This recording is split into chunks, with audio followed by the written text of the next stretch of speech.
Big and one there, do. All right, y'all. I don't hear anything. Yeah, no, I've been having issues with YouTube, but we finally won the fight. Mamalicha, Keduki di one there. Mwana, Keduki di one there. Hey, welcome, guys. Welcome, welcome. Let me turn down the music. Can you guys hear me? Can you guys hear me? Phoenix, Indigo, Nwanne, Kedukide. Welcome, welcome, welcome, guys. Always nice seeing you guys' names, especially the names I've been seeing for a long time. I appreciate it, and I want to thank you guys every single time I see you without sounding repetitive. So yes, now. Okay, let me turn it down some more. I've been jamming.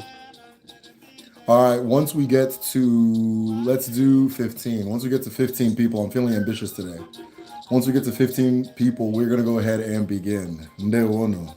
Ndewo, which means if you are here, if you are live with us, take the link, copy and paste the link in the group chat, copy and paste this link on Facebook, copy and paste it on your WhatsApp group, post it on TikTok.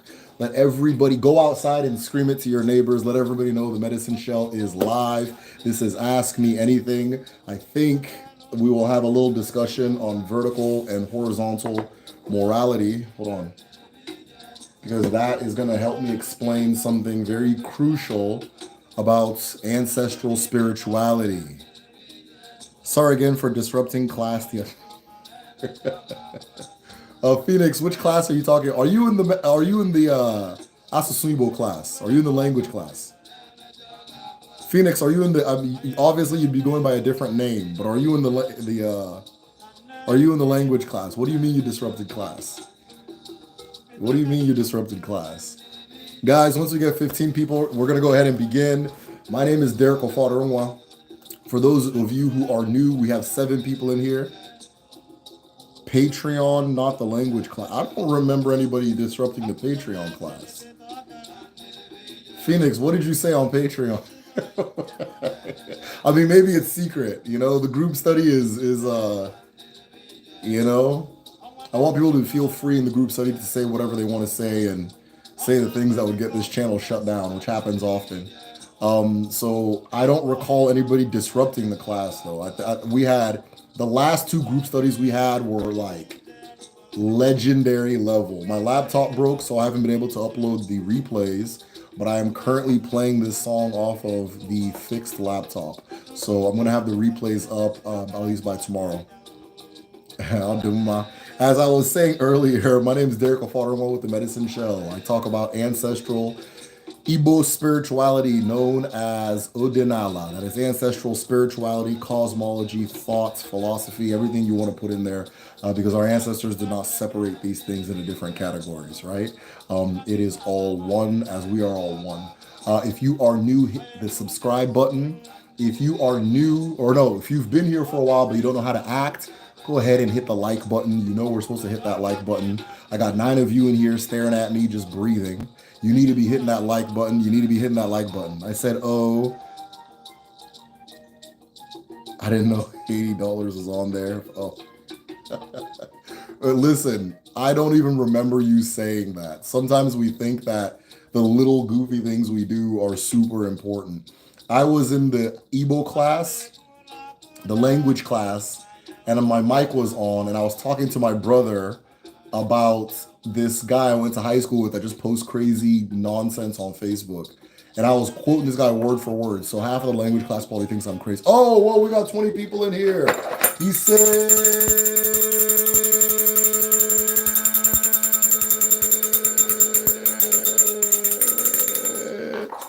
Dave, what's going on, man? What's going on, Dave? Hey, anybody who's new, anybody who's here, post something in the chat. Let me hear you guys. Let me hear you guys. All right, guys, we have, well, I thought we were going to hit 15 slowly, but we really quickly hit 20. So now that we have 20 people in here, let me go ahead and begin.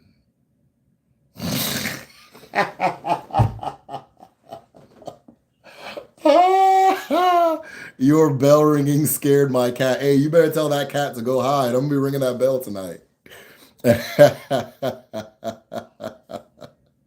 How loud was this bell that everybody's heard? Hey, Tochi, Wandemo! Tochi, Keduki Ide finally made it to one of your lives. Yes, yes, yes, yes, yes. Super happy. I get really happy to see some of you guys' names. Okay, he said very. Oh, yeah. Hey, there's a science to bells. There is a spiritual science to bells. There's a reason a bell is rung before and after a boxing match. There's a reason that people take bells to their altars. There's a reason that a bell tells you to go to church. There's a reason that bell tells you when class begins and ends. There's something to bells, right? But that being said, let me go ahead and begin breaking Algae for us, okay? That I had 20 people in here. I rang the bell. Now I got 12. So maybe. Anyways, let me go ahead and begin. Okike keruwa, alabuala, ala nne mmadụ na nne mmụọ, ala na-enye ndụ na-enye nke ọma dị n'ụwa. Ụmụ gị abịala. Anyị jikwara ọjị n'aka na-ekele ụmụ ndị eke, ndị orie, ndị afọ na ndị nkwọ. Na-ekele ndị mbụ na ndị egede, ndị mmadụ na ndị mmụọ. Anyị jikwara obi ọma aga ije Chineke kere ka anyị gaa n'ụwa. Anyị ji ọfọ na ogwu aga ije Chineke kere ka anyị gaa n'ụwa. Anyị ji aka ọcha, obi ọcha, uche ọcha, ahụ ọcha na mmụọ ọcha ka anyị ji aga n'ije Chineke kere ka anyị gaa n'ụwa. Anyị enweghị iro dị n'ihu, anyị enweghị iro dị n'azụ. Nke ọbụla akpọrọ onwe ya iro anyị ka ọ gafere ebe ọ ga-adafe ọwụrụ nke Chineke kere ka anyị ghọta n'ụwa. Ọjị m ji n'aka ka ebu ọjị uche. Ọjị m ji n'aka nke ebu ọjị ije n'ụkwụ. Ọjị nke ebu ọjị ga-enye anyị aka ga-agọta nke obi na-achọ. Otu a ka ọ ga-adị na eke na orie na afọ na nkwọ. Ise. Hide your cats, hide your cats, hide your cats. Ndewonu, ndewonu. All right, guys, let's begin. As always, we know what it is. This is You Made Me Deaf. Damn. The Glacier 3 finally made it to one of your. Okay, cool. All right, guys, as always, this is Ask Me Anything. If you guys have any questions pertaining to ancestral spirituality, we do some current affairs, current events. Anything you want to discuss today, we are going to go ahead and discuss it. Now, I do have a title on the video, and when I'm inspired to begin talking about it, I'll do so. But the reason I have that title is because there is something that is important to understand when making the transition from, imported Christianity or spirituality and your ancestral spirituality. And that is the relationship between vertical and horizontal morality. Vertical and horizontal morality, vertical and horizontal spirituality, vertical and horizontal connection. So as always, I'm here as long as there's questions. Once the questions run out, I'm gone. That being said, let's begin. You guys, I think you guys are vetoing the bell. I like the bell. I think the bell shocked people. Can you guys hear me? Emilio Madrigal says, help me. Okay, Emilio, if it's not personal, if you can share and perhaps we can help you. Otherwise, if it's personal, my email is in the description. Send me an email. I'll see what I can do. So I'm here as long as you guys have a question. Vertical versus horizontal morality, as in with time. Not necessarily with time, but the source of right and wrong. What is your source of right and wrong, right? Is your right and wrong, does your right and wrong come to you from top to bottom, right? From top to bottom. Or is it something that comes to you from side to side? What do you mean by the moralities? Okay, looks like that's what we're going to be going on to first, right? Does your morality come to you from top to bottom? Or is your morality something that comes from side to side? Angelica Pickles and there. Whoa. All right, we got the heavy hitters in here. You just answered. Okay. Okay, so maybe it's that simple. Okay, so you using vertical, horizontal as literal directions. Absolutely. Absolutely. Right. Mine is a combo, I think. Okay, Phoenix, can you explain what you mean by yours is a combo? That's interesting. I think everybody's is a combo, but I want to know what you mean by that. We are discussing vertical versus horizontal morality. I'm trying to do something here. Vertical versus horizontal morality. Phoenix says that there's a combo. So where does that come from? Where does that come from?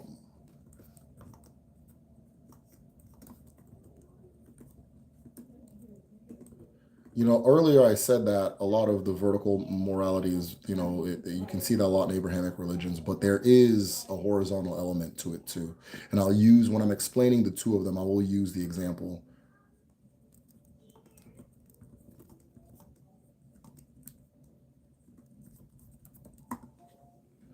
There one. Can you give an example? Well, examples are coming, Angelica. Examples are coming. I think it's difficult to differentiate because I believe we are coded with basic humanity. Okay, interesting. Interesting.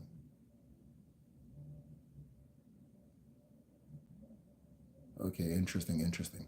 Side to side, meaning out, neighbor, ups and down, mean higher or lower. I'm thinking about this so literally. I'm feeling like I shouldn't.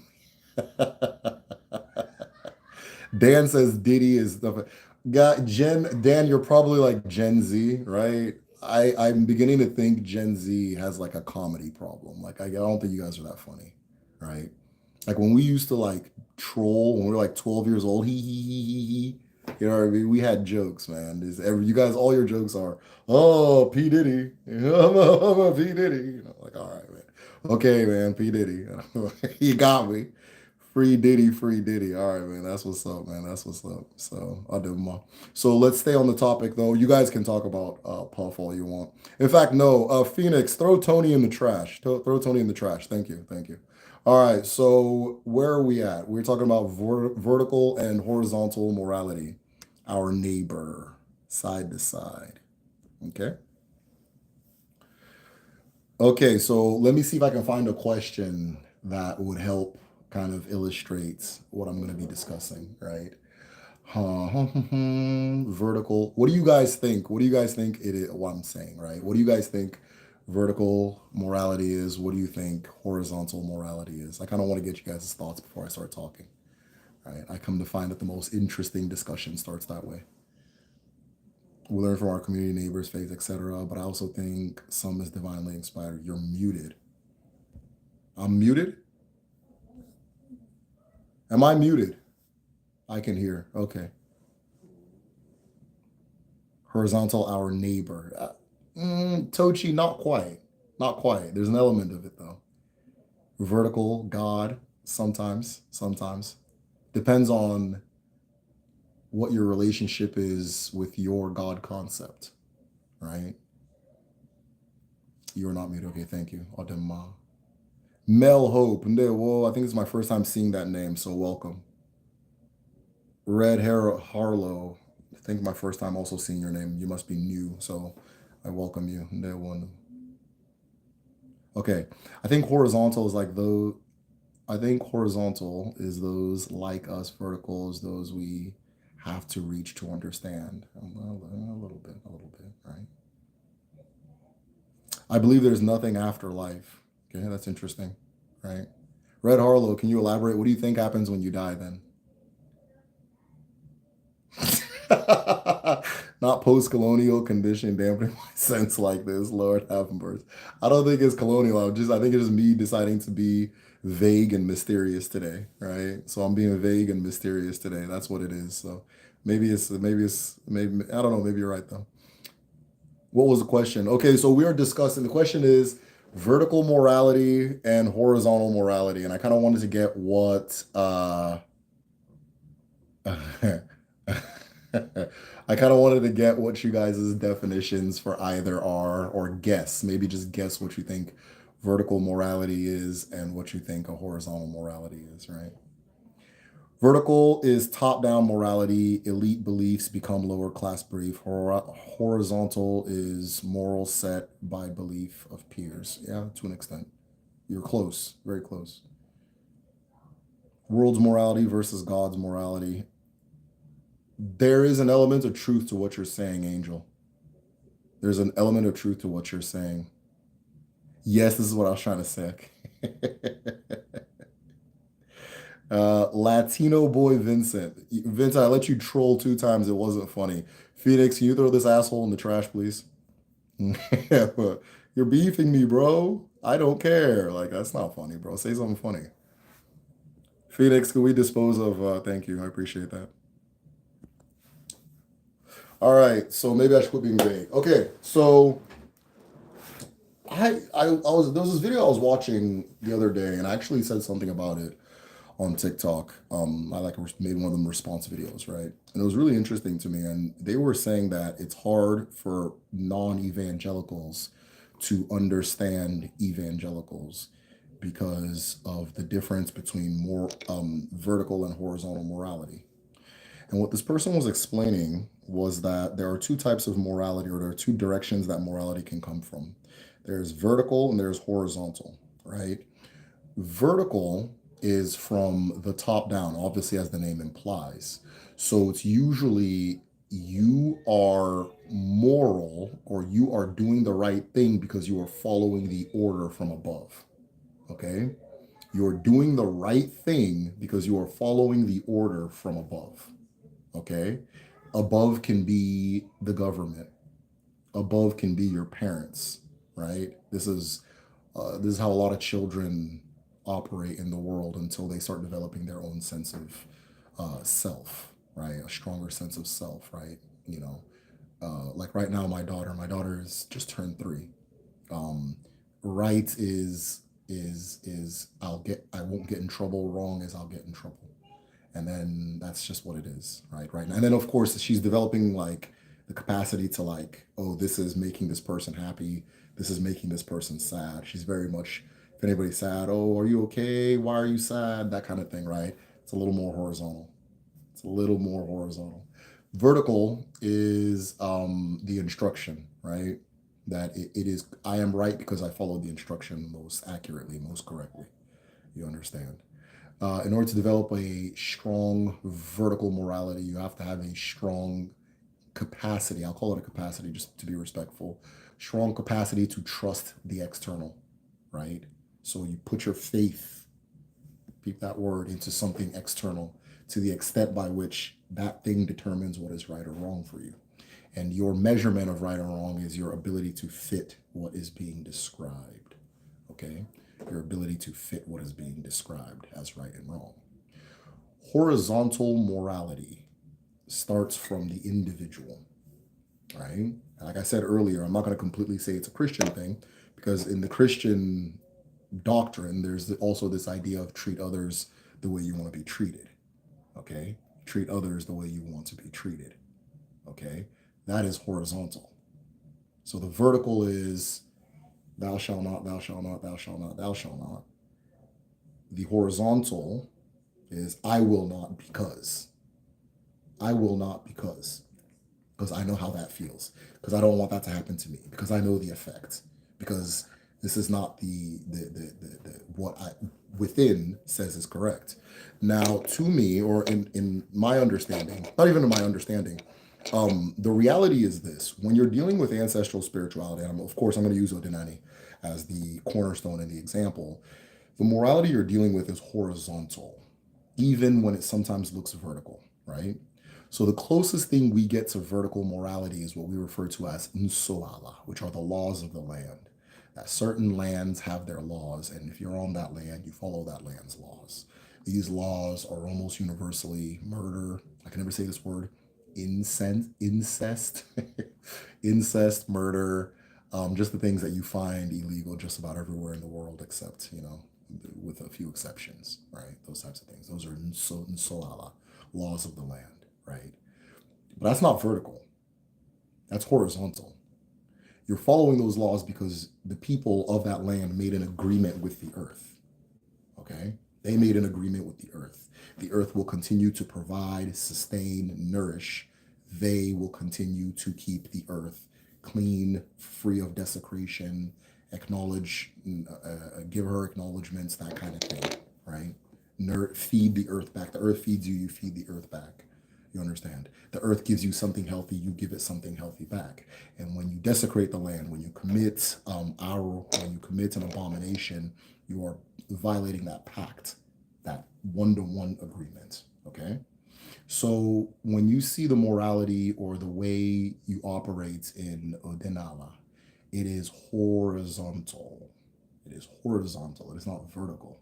The reason I wanted to bring this topic up, and I think it is decreased over, like, I'm getting a lot less of these concerns than before, but I always get this like when people are new and they're trying to understand it, there's like a bit of like fear, right? And you don't want to do the wrong thing, right? You don't want to do the wrong thing. You're afraid to do to break the rules. You feel like maybe an outsider stepping into something that's not yours.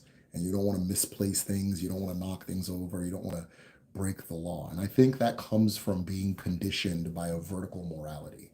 You understand? Okay? Well, Dinala is simple. I always say it's simple. And I don't know if the message is getting through, but it's very simple. You understand? You have a horizontal relationship with the people around you, right? At all times, you are treating people the way you want to be treated. I believe, anyways, for most of us, we're treating people the way we want to be treated, right? We are operating from a sense of understanding of what is internal to that person, the emotional world inside that person, the principles in that person, the virtues, all those things. So we're operating based on our understanding of that because we know what's inside of us, right? So in order for horizontal morality to be a guiding compass, you have to have a sense that when you see something, you see yourself in that thing, and that thing sees itself in you, right? The vertical is different. That you are this thing, and there's something other than you that is closer to the truth than you are. And because it is closer to the truth than you are, you should just listen to that thing because it knows you don't, right? Comes from the concept of, or doesn't come from, but one of the things that reinforces is a concept of original sin, right? So a lot of the Abrahamic understandings that you're born, something's wrong with you, or you've got sin on you, and then you have to work towards becoming a certain type of thing, right? Ludinati is different, right? You are born who you are because you were supposed to be that person. You need yourself to be that person. The world needs you to be that person. Your family needs you to be that person. Your community needs you to be that person. Okay? Because it was divinely created. It was divinely created. The chi of a bird did not make mistakes by putting feathers on its body. You understand? So whatever it is that you are, that's how you're supposed to be. That's who you are. It exists for a reason. Think of the trillions of little events and movement of cosmos, and the temperature had to be this way on this time, and your mother had to see your father at this angle at this thing that for you to even exist, right? None of that was a mistake. All of that was divinely created. You understand? So whatever it is that is true to you is a law of nature. It's supposed to exist. It's supposed to be. Okay? And with that understanding, right? Your chi, we always say your chi knows what is right and wrong. Okay? Your chi knows what is right and wrong. And right and wrong is the simplest thing to figure out. It is the simplest thing to understand, right? Once you pass like infancy, it's the simplest thing. It's not complicated. It's not something you have to study for 12 years. It's not something you have to study for 20 years. It's not something you have to read a book to get, right? It's already inside of you, okay? When you give somebody a cup of water, they say thank you. Something happens. So then from there, you say, okay, if somebody gives me a cup of water, I'll also say thank you to them. Now, what makes it different from the person to person horizontal morality is your growth in Odinala is your capacity to expand that circle of connection, of empathy, of seeing yourself within. Okay? So I thanked the person for giving me water, but did I thank the river? No, no, the river can't talk. Well, how would I thank a river? It's an inanimate object. Okay. Okay, so you're just saying thank you so that the person can say something back. That doesn't sound like real gratitude, right? Ndibo say, say good morning to the blind and the deaf man. Say good morning to the blind and the deaf man. If they do not hear you, the earth hears you and the sky hears you. Okay? Say good morning to the blind and deaf man. If they do not hear you, the earth hears you and the sky hears you. Right? And we can all interpret that one their own way, but there's a specific way I interpret it, and I think you guys are understanding what I'm saying. You understand? Did you thank the earth for giving you food?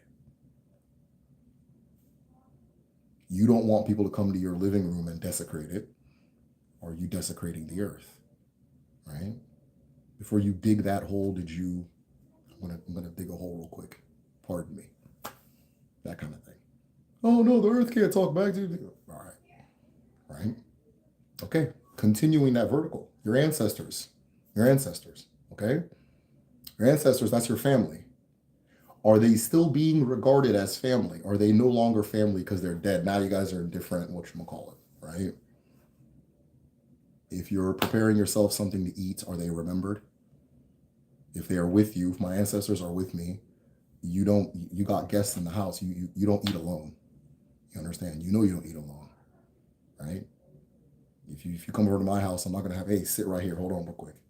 And then you just watch me, and then I'm like, all right, I'm good. So what were you saying? I don't do that, right? I'm not doing that. I don't know if y'all are doing that, but I don't do it. If you do it, then your ancestors will understand. It comes from somewhere. I heard the Dutch do that, right? If you're drinking something, right? Are you drinking it alone? If you're drinking it alone, are you alone? If you're not alone, why are you drinking it alone? Okay, that kind of thing. It's a vertical. It's a horizontal thing.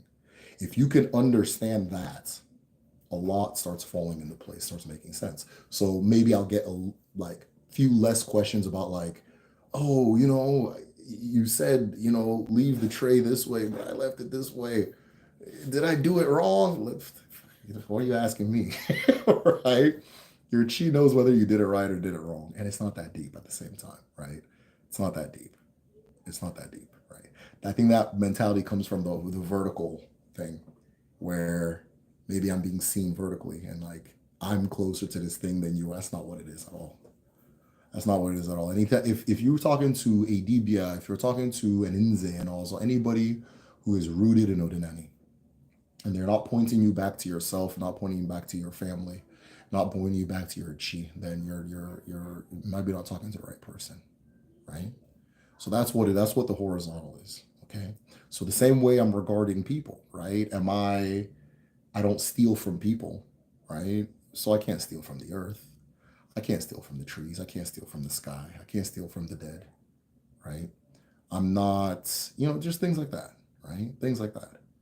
That's the horizontal. That's the horizontal. It's not. So yeah, that's the difference. Vertical is usually a morality based off of a set of instructions. Okay, a morality based on a set of instructions. Okay, the horizontal is based off of like maybe personal principles, right? Projecting personal principles. Okay, and I think the vertical is projected onto you, that kind of thing. One is not more right than the other. One is not more right than the other. But if somebody is looking at the ancestral way of doing and understanding, especially when it comes to Igbo culture or African, West African, Central African culture as a whole, um, that's what we're dealing with. That's what we operate in. Okay, but one's not more right than the other. Right? Your parents do need to give you some instructions because your brain can't comprehend what's going on in the world. Okay, sometimes your elders, your ancestors, all these different authorities, a mentor, a guide. Sometimes we submit ourselves to a vertical authority and a vertical morality because that's what's necessary at the moment, right? It's not that, okay, I'm on some Africa shit. I don't listen to nobody anymore. That's absolutely not what I'm saying, right? Socially, there's a lot of the vertical going on, but when it comes to Odinani, it's horizontal. It's horizontal, right? All right, guys. If you guys got questions, you guys got anything you want to share, anything you guys want to talk about, I am here as long as you guys have questions. The minute the questions run out, I'm out. So let's see if you guys let me sleep tonight. All right. Okay, let me. I think I missed a lot of comments. I'm gonna go all the way back up. Okay, complete nothingness happens and then everything ends. Interesting, right? I've thought about that too. If I were a werewolf,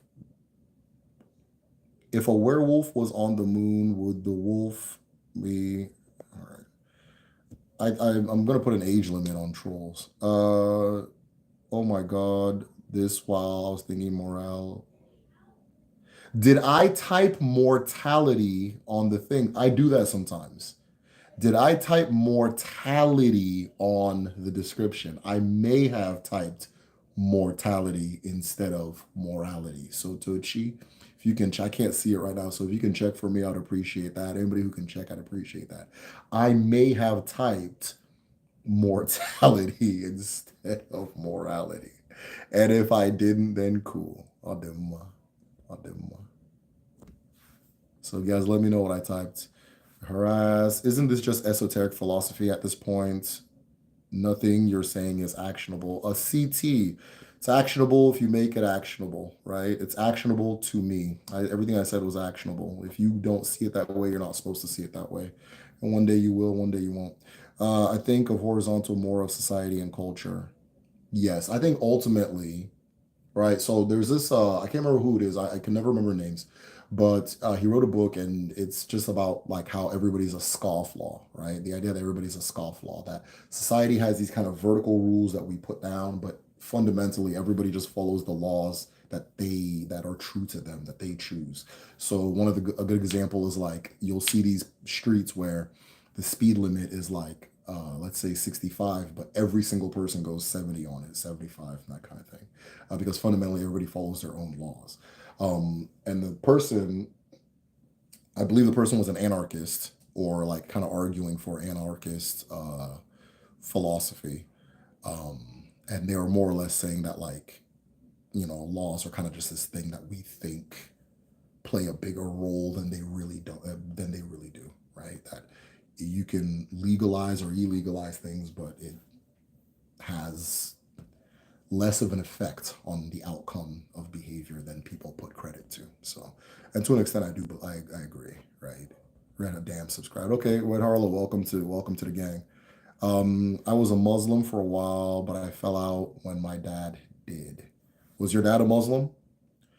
Hi, this is Ijoma. Ijoma Ndewo. Just stopping by to say hi and ask, do you ever get, hold on, did you ever get my video of the Igbo culture and language quiz competition I hosted in Awa Mama? EJ, yes, I remember when you sent me that. I can't recall the specifics to it. But Ijoma, please, reach out to me. If you're on Patreon, reach out on Patreon.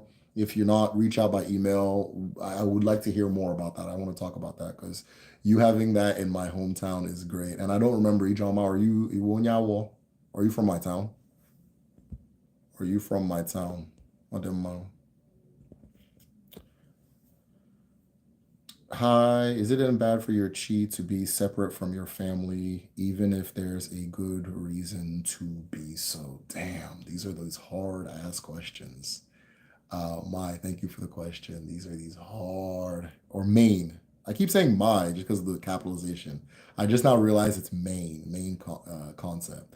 Main, thank you for the hard ass question. I also like that there's two Daria thumbnails back to back.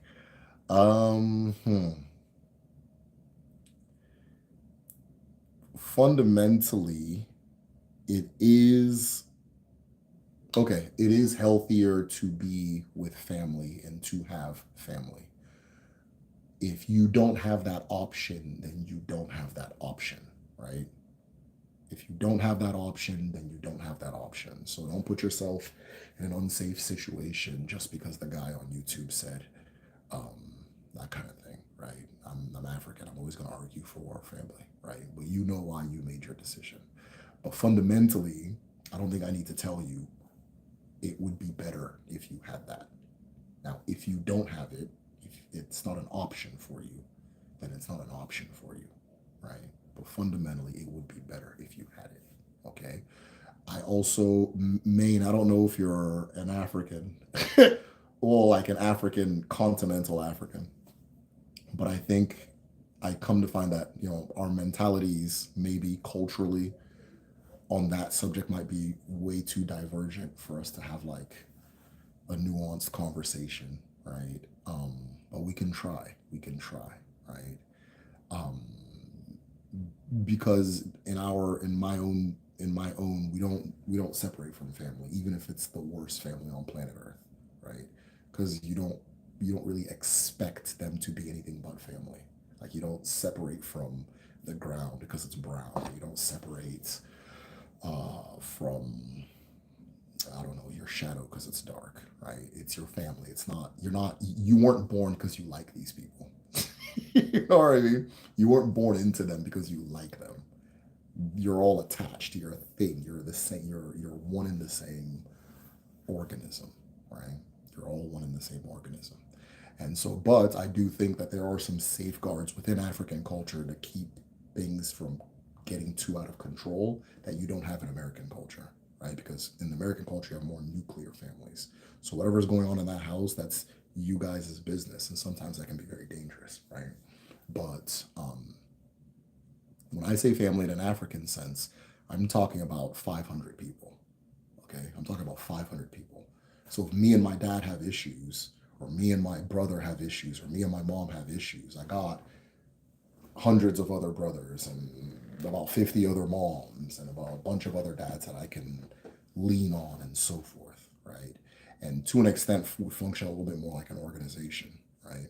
I think the closest Americans tend to get with it is that like the company they work for, where it's like even if you don't get along with that motherfucker, like you guys still work together. You got to make it work. You got to make it happen.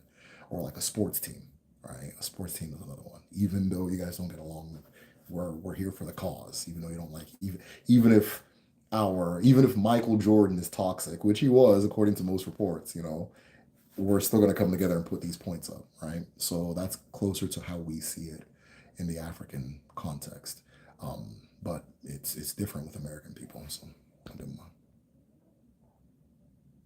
this makes a lot of sense. Thank you. I'm curious to know your thoughts around family wants / expectations not aligning with your chi / right or wrong.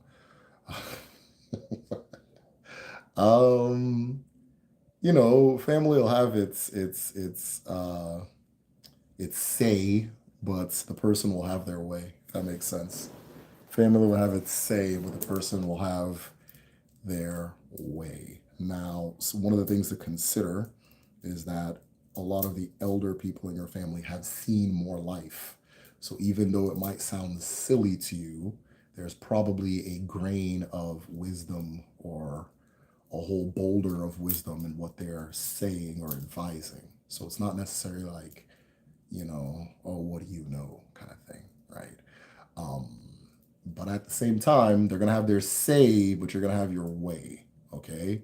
So, one of the things that, I think we're fortunate to have as African people is that our family bonds are strong, right? So, a lot of us, like Nigerian Americans, we tend to think that, like, they're a lot more fragile than they are. That if I don't do this, then, oh, they're not going to I'm gonna get disowned or whatever. I don't know what everybody's paranoid about, but it's not that deep. It's just a person giving you their opinion very strongly and with their chest over and over and over. But that's just their opinion. Nothing's gonna change, right?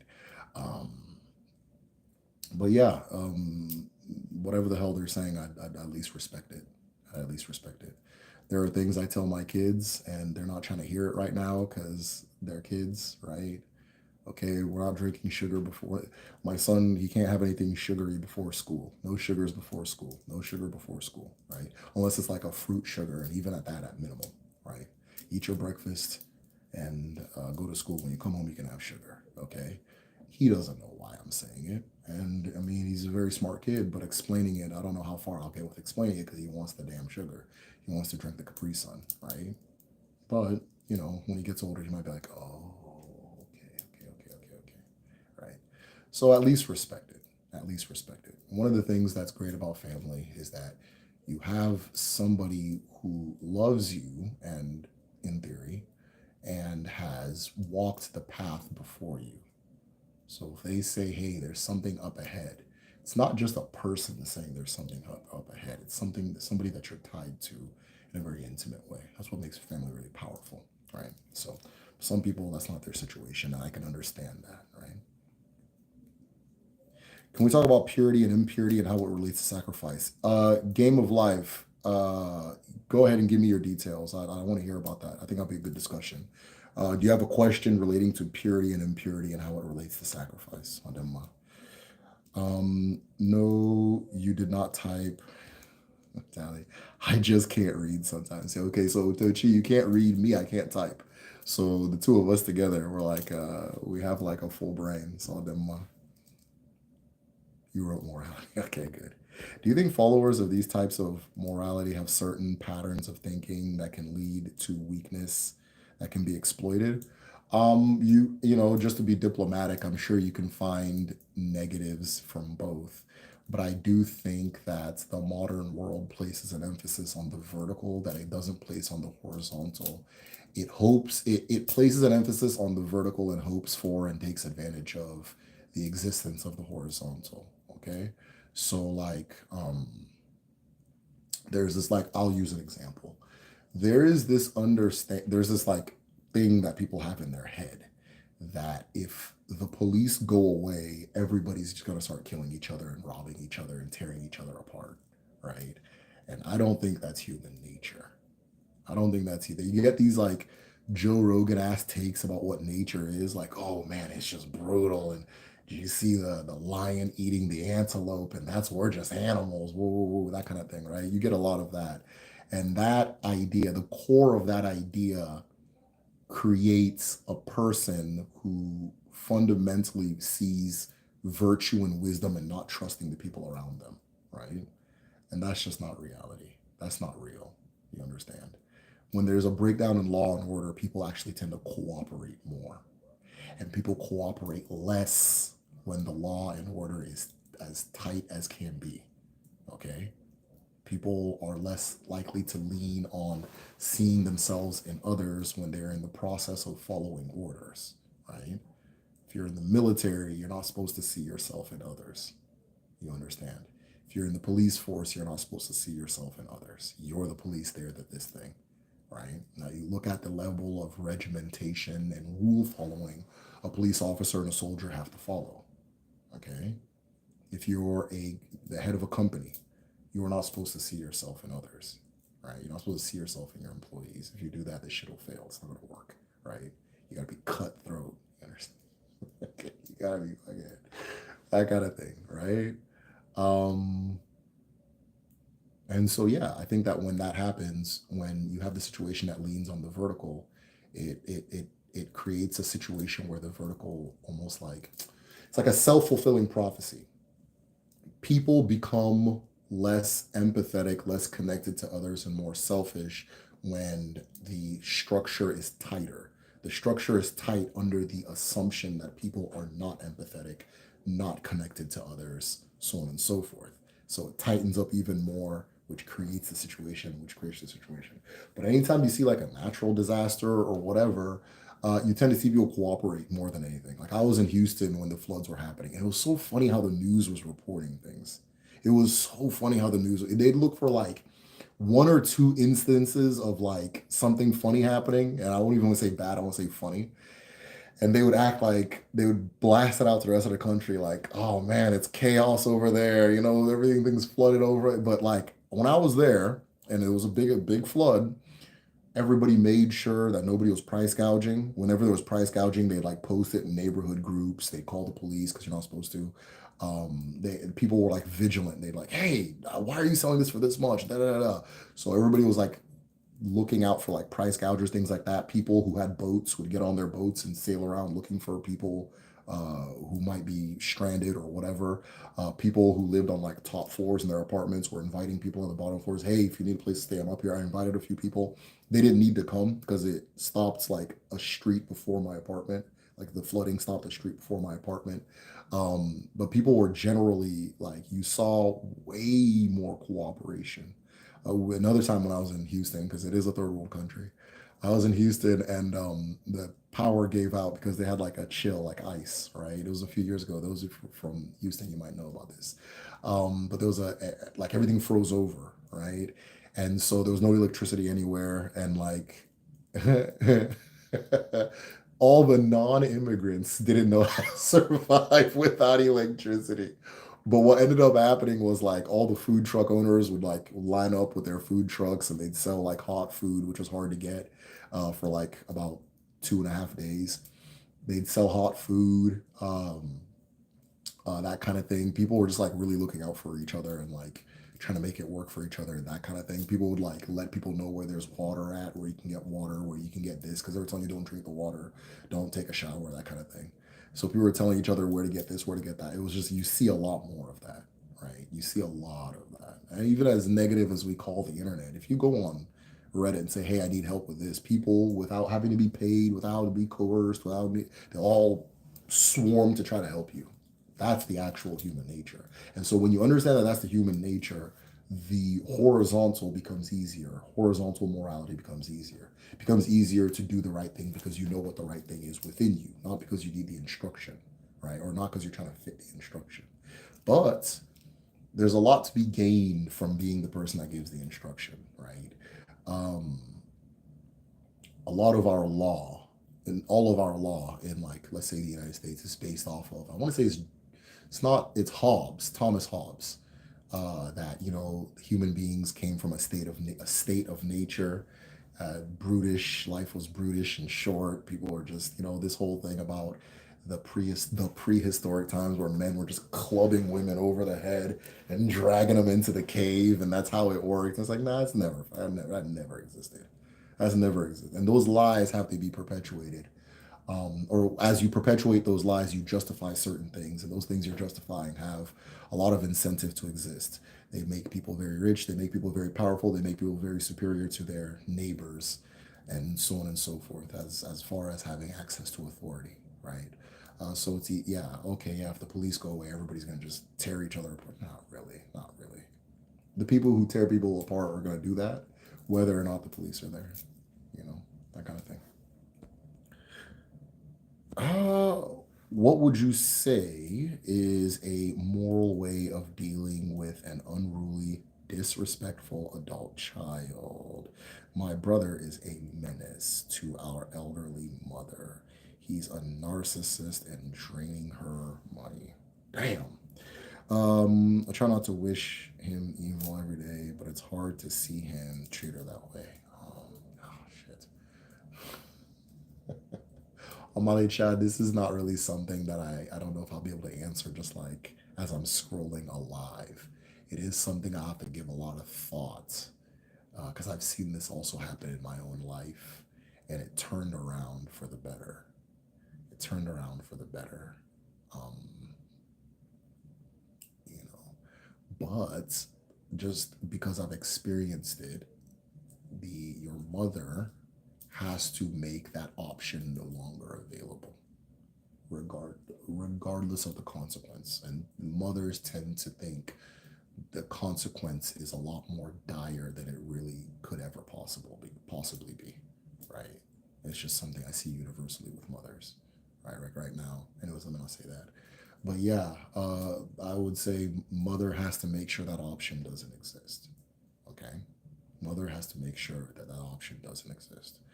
A person who is a narcissist, if narcissism is the issue, and narcissism is a very rare diagnosis. We use the word a lot for a lot of things like antisocial and things like that, but it's not the same as narcissist. But if the person is a narcissist or is showing like transactional kind of antisocial maladaptive behavior, that person is going through something inside that you can never fix from the outside.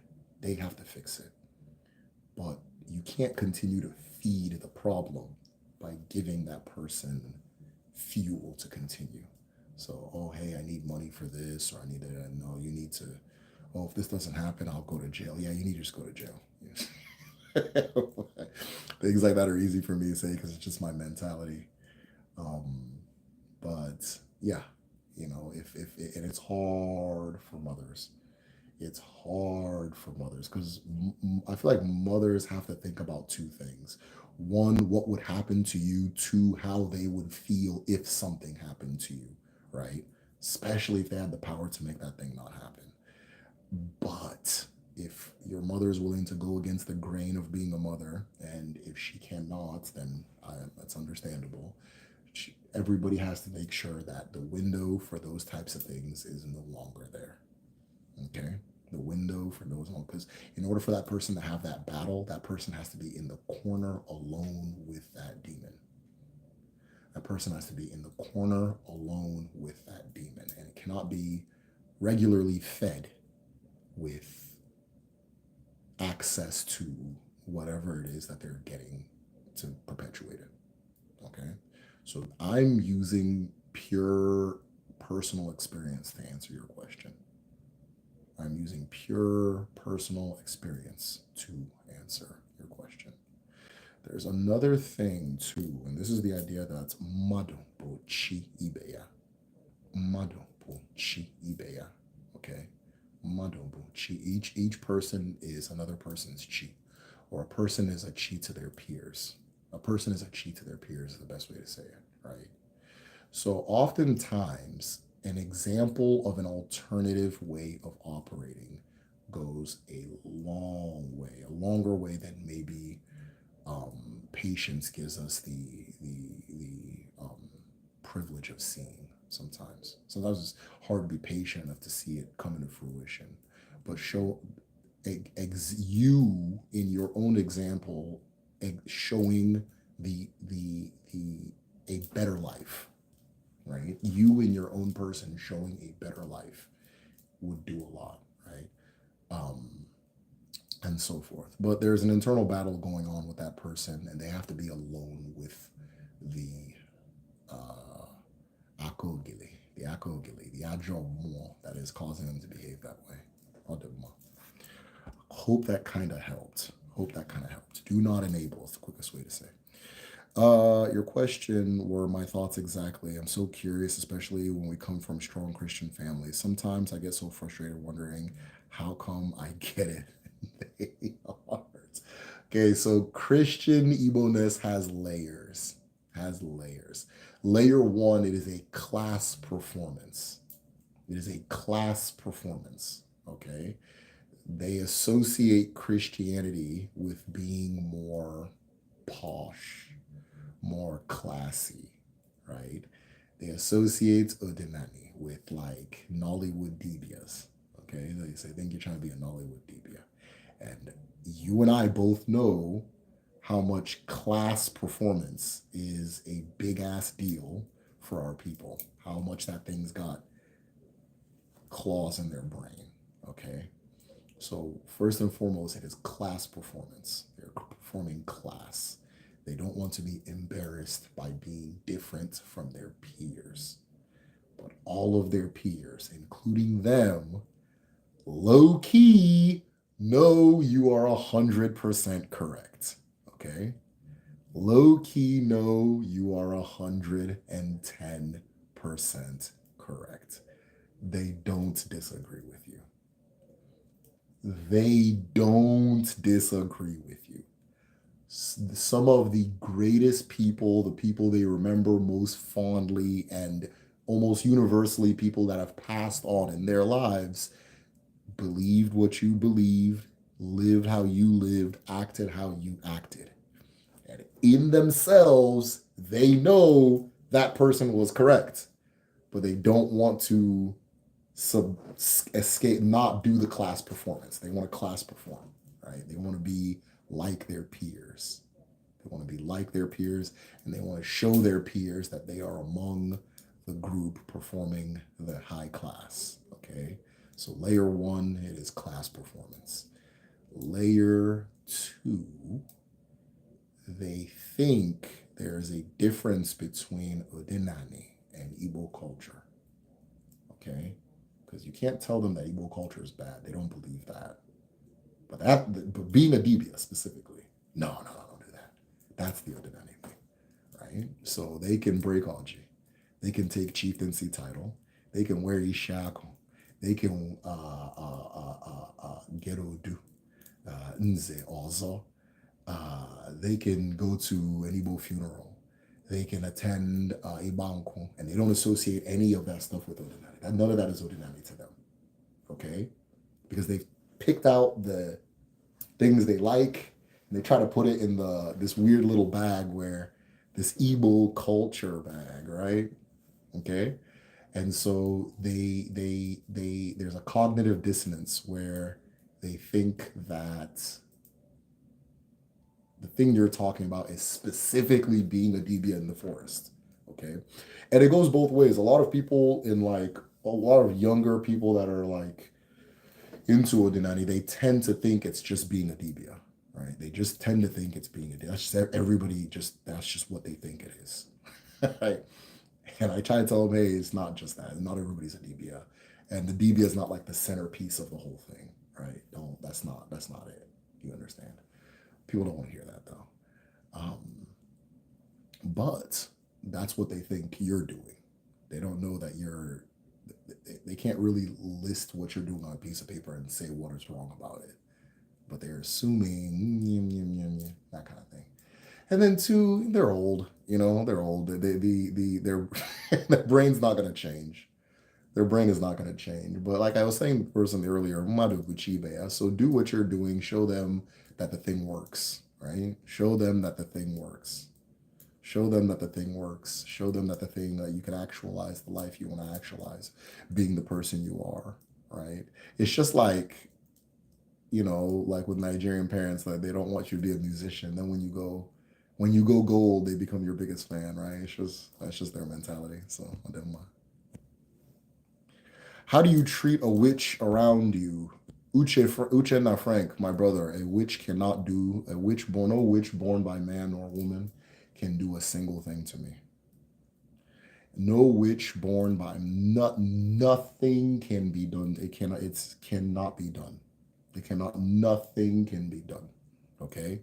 So if a witch is around me, floating over my head, nothing, I am absolutely impervious and invincible in that person's conception of the world. And the reason I say this, right, is because in Igbo say ofo kansi, ofo kansi, ofo kansi, right? There's another ilu. I'll use this one. There's an ilu that our people say, and I'll say it in English. It's whether an arrow hits you or whether an arrow misses you, it's because of Ogun. It's because of Ogun. Okay?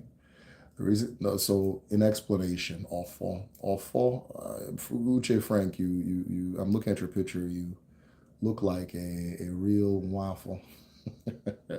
So I'm explaining things to you that you probably already understand, but this is for the audience. So Ndibo have this concept known as awful, right? Your awful is your mandate. It is your mandate in this world. It is your mandate in this world. Your chi created you unique amongst every single thing in the world. Every single person is born connected to a star that is entirely theirs and a grain of sand which is entirely theirs, or a stone, right? So your all created you unique to all things, to all things and so forth. And this uniqueness comes with awful.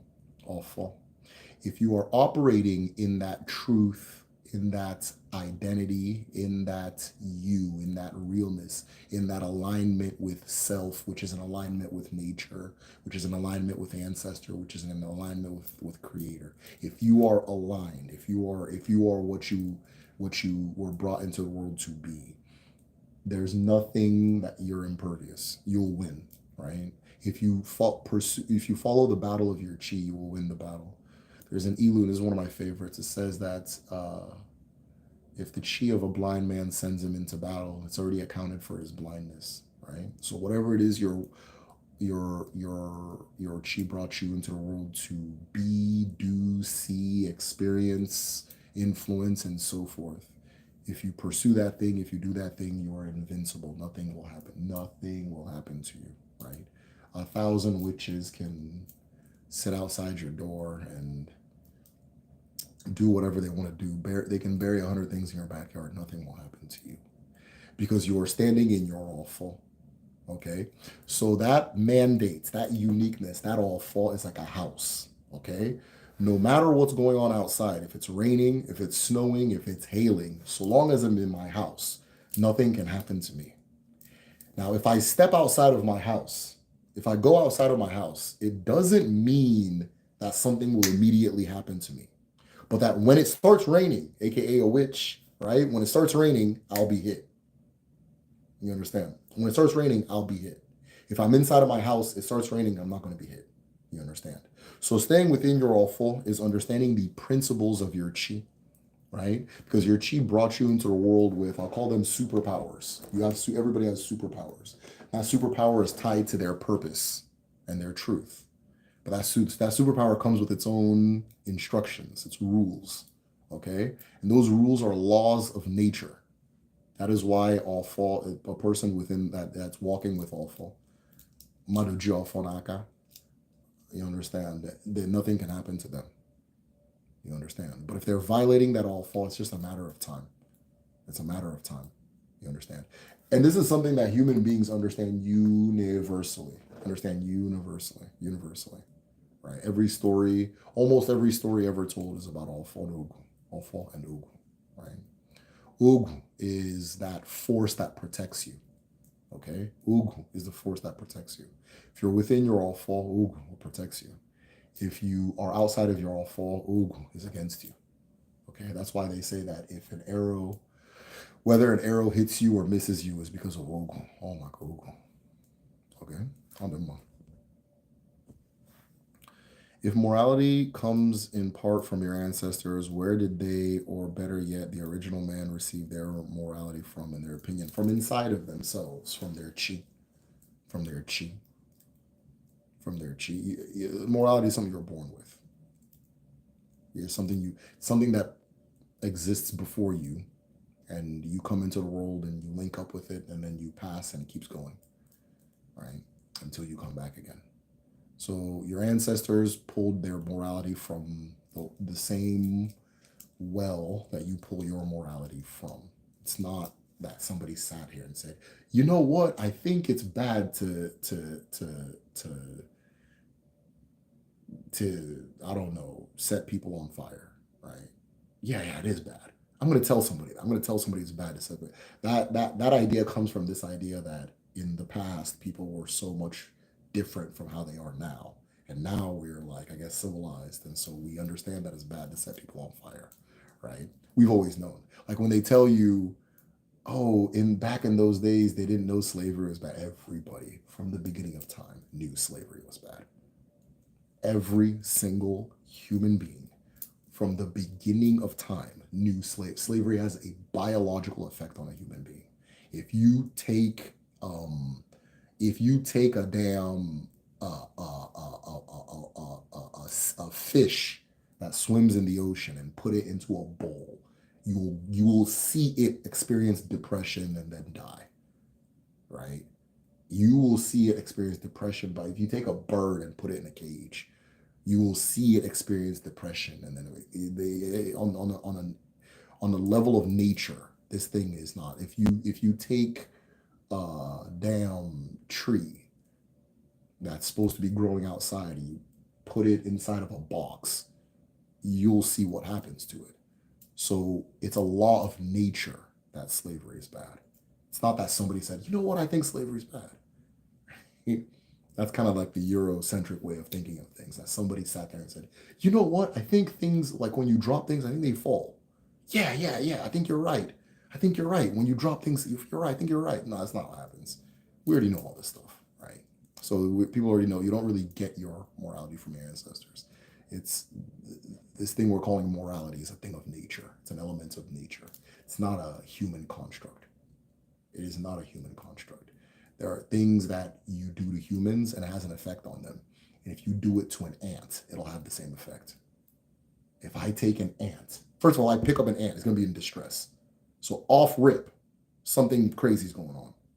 If somebody runs in here now and picks me up, I'll be in distress. Off rip, something bad's going on. Somebody doesn't have to go, you know what? I think that when you lift a person 20 feet in the air, I think that makes them nervous. That's not a thing that I'm gonna tell my kids this. It's a law of nature, right? Okay, so after the ant's in distress, you put it somewhere, you trap it, you keep it away from everything else. Maybe you're making it do what you want it to do. Gradually, you start seeing this thing we call depression set in with the ant. You start seeing it's moving slower than its peers. This is not, ants move very like, pew. It's all of a sudden it starts like wandering around, getting weaker and weaker, and then it dies, right? And then it dies. So yeah. So even with like dogs, right? Dogs are just wolves that were enslaved, you know. But if a wolf sees a dog, it's like, oh, dude, like, man, they really got you.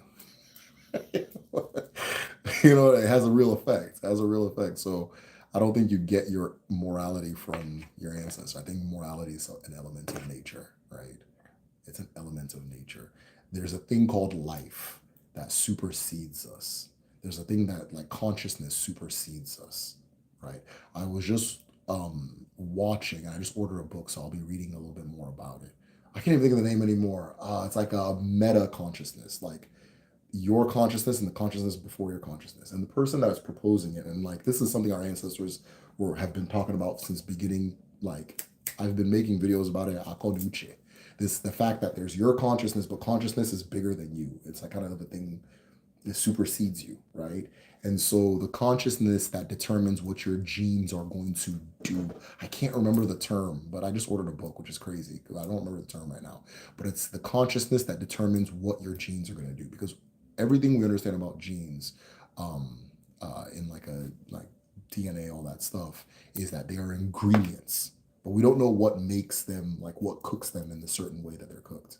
What puts them says like, I'm going to put like 2 pinches of oregano and a little bit of jalapeno in this MFR, right? We don't know what makes that. And he's has this little theory about this like meta consciousness, which is akonuche, chimado, right? So yeah, morality. That was a good question though. What is your breakdown on meditation? Have not found the value I've been looking for. Kevin, hey, that's a really cool question. So I taught myself how to meditate.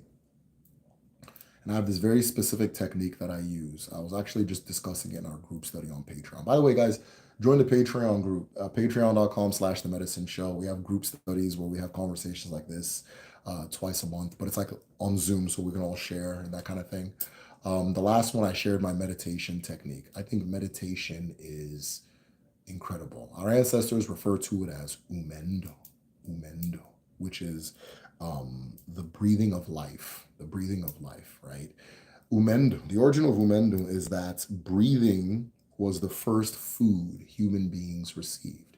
And human beings received breathing as food or sustenance in the era of Ogaaka, or in the beginning of time, where we were linked, clearly linked and consciously linked to our creator, right? Consciously linked to creation and creator. We were one and the same. And so in this time, all human beings needed to do was take in air and take out air, right? This is why the lungs are shaped in as two different as a symmetrical two little, I guess, organelles, what do you call them? Organs, right? Because they are a microcosm of the creator, Chineke, right? Chineke comes in twos, and then Chineke creates all things in twos. Now, the lungs are also represented in Igbo art by the ogene bell, right? I wish I can pull up a picture of an ogene, but ogene is a bell with two prongs. And I'm gonna land, don't worry. An ogene is a bell with two prongs. And when you play ogene music, what happens is the bell goes first. So if the bell goes slow, the rest of the band begins to play their music slow. They don't rehearse this. It's not something you rehearse and go, okay, I'm gonna go slow for 5 minutes. I'm gonna no, it's just whatever the bell's doing, the rest of us are gonna do. So if the bell goes slow, everybody starts playing their music slow. Then the bell will speed up, and then all of a sudden the energy kicks up, right? And then maybe the bell will go, it'll make a certain sound, everybody will stop. And then the bell will do a solo, that kind of thing, right?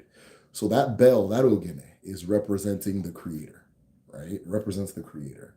In the human body, it represents the lungs. Whatever your lungs are doing, the rest of you do, physically, spiritually. If your lungs are going shallow and fast, you're going to become that. That's the music your body is going to make. That's the dance your spirit is going to dance. If the breathing is slow and deep and so forth, you're going to do the same, right? So when you start meditating, you begin, after with some experience, you begin realizing how in control of your state of being you can be by way of the way you're breathing. You become more conscious of it, right? Like me, uh, very ADHD type of person, right? Very, very, very, very ADHD type of person.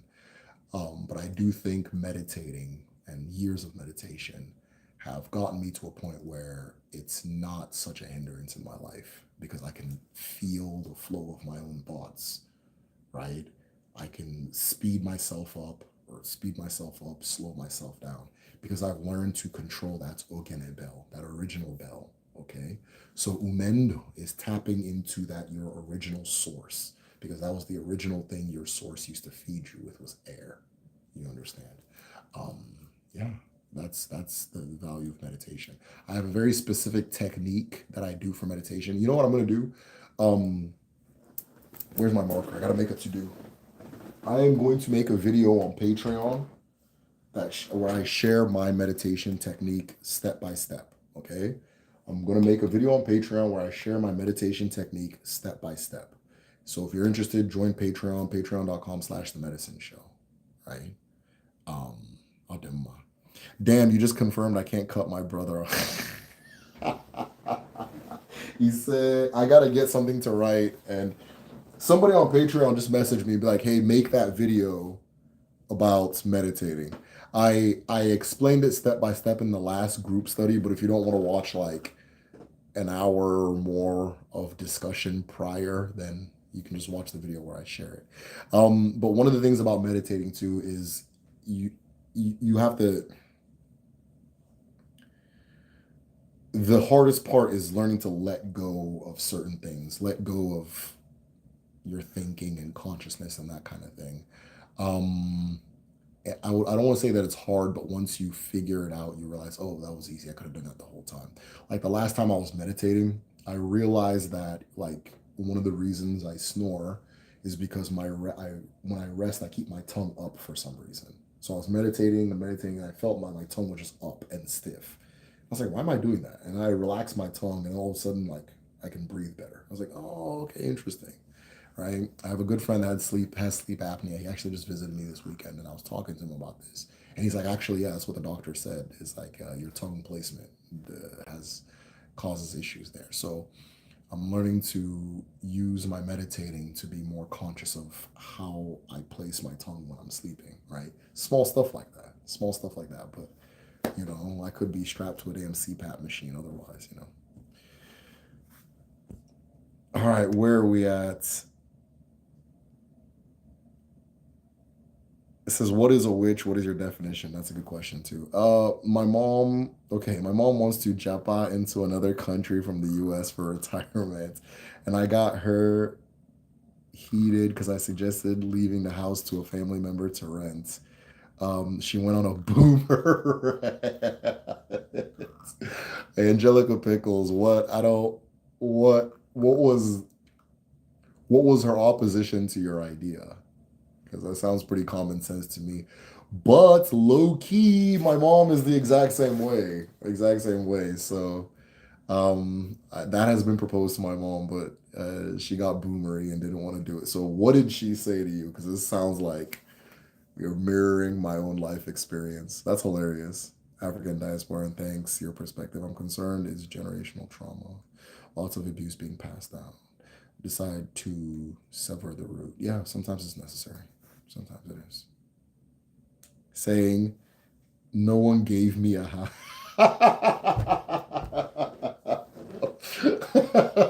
Yeah, boomers love the idea of people suffering. Well, how is renting a house giving a house though? I mean, I know that's a common sense asked question, but when you asked that question, which I'm more than sure you did, what was her answer? Because that's yeah, boomers just I don't it's a different generation. This is going to sound dark, right? This is going to sound grim. I'm going to say something that sounds grim. But I've actually figured out why millennials are struggling to, I guess, take the reins of control from boomers, right?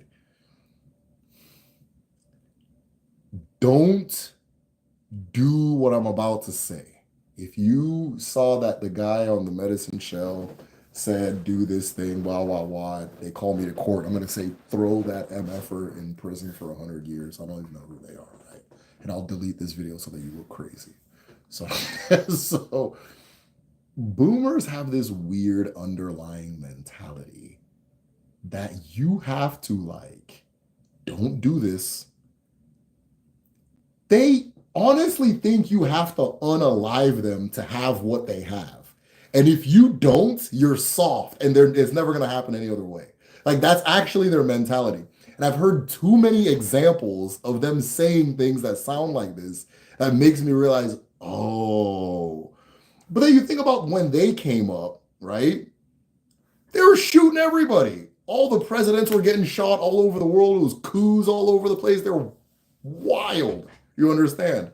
And I think they have that like sincere part of their mentality, like over my dead body type of shit. Like I don't know why, but that's just how they think, right? And it's something I've kind of come to understand, right? Like there has to be a level of threat.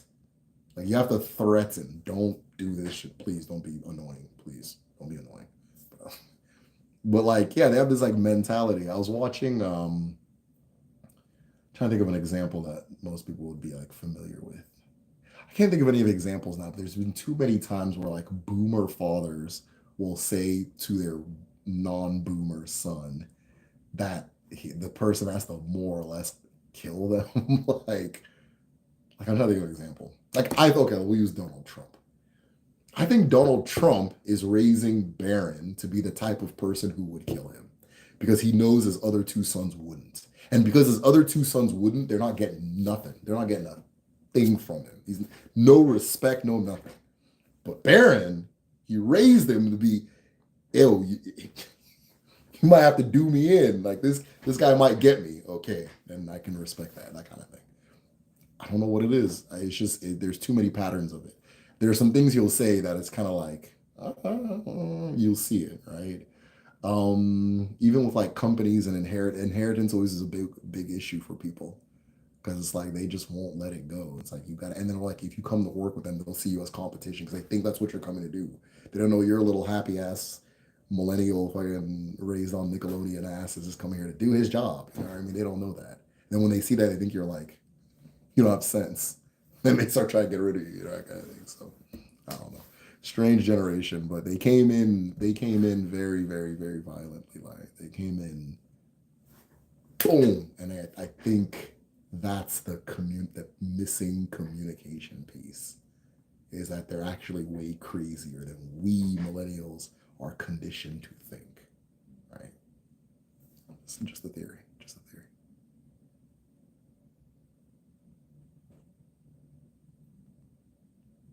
Someone who dislike you while in the same house and hides who they are from you.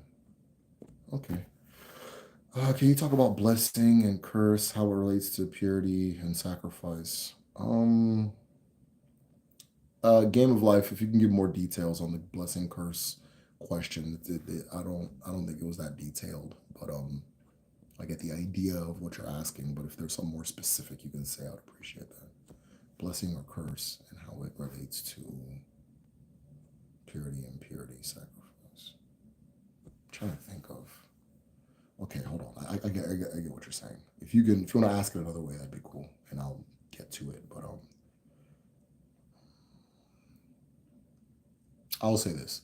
So your chi does not operate with messy hands. Your chi does not operate with desecrated hands. Your chi does not operate with hands that are sullied or soiled. So once your hands are soiled, you're on your own, right? You're on your own. can still operate in the world. There's a timer on you. That's a whole different thing, right? It's like when you unplug a phone from a wall. Of course, you can still use it. It's a mobile phone. That's what it's for. But there's a timer on that phone until it's completely drained of power. If that makes sense. But in order for you to be plugged into that original power as a human being, right, your hands have to be clean. Your hands have to be clean. So some people will use sacrifice to atone for messy hands and kind of restart the relationship, restart the situation. Like, hey, this is what I did. I know I did this. My bad. No more. I'm done. And then that kind of thing, right? Um,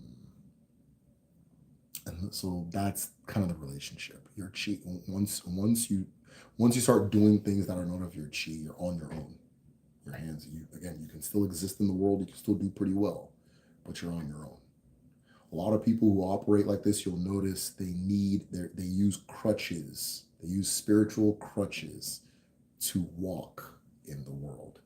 Either they drain power from other people, right? They drain power from other people, or they destroy things that have real power so that comparatively they're okay, right? And as they continue to go down, they keep knocking things down further so they're at least 2 inches above the other thing, right? They walk around with crutches. They're sacrificing every day, all the time, all the time, all the time, all the time. They're using use biblical story of Solomon is one of the most vivid Odinani stories you'll probably encounter in the mainstream, right? But I think after Solomon was told, okay, just be faithful to God, I believe, and you'll have all the wisdom in the world. And then he saw a cute little, I think Ethiopian, little Ethiopian jat, and she deceived him, I believe, or something, Bathsheba or some shit like that. I don't know.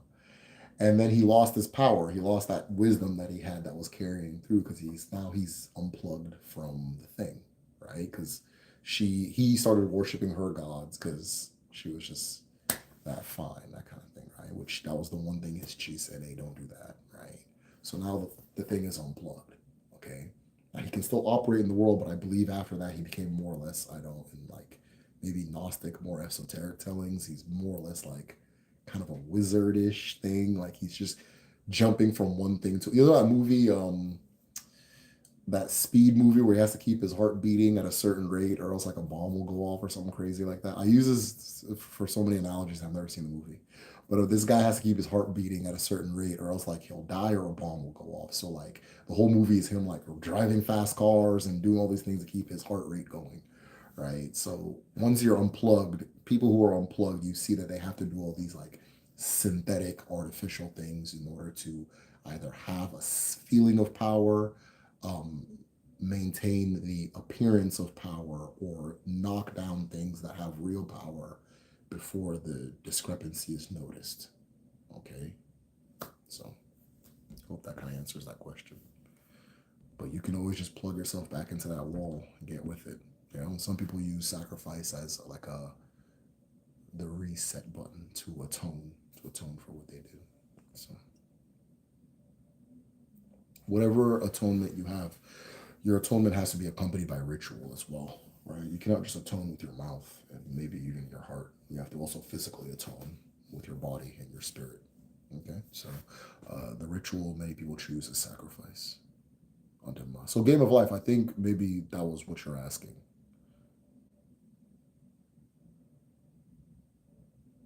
Okay.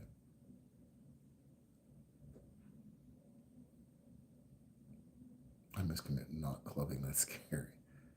Is there any descriptions of Amadioha in folk tales? Can you describe him?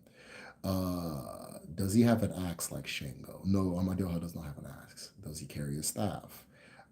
Does he wear specific colors? Okay, so Amadioha's colors are red and white. Okay.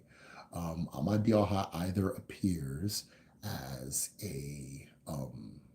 like a bearded, woolly haired, lighter skinned man, or he appears as a very white ram, right?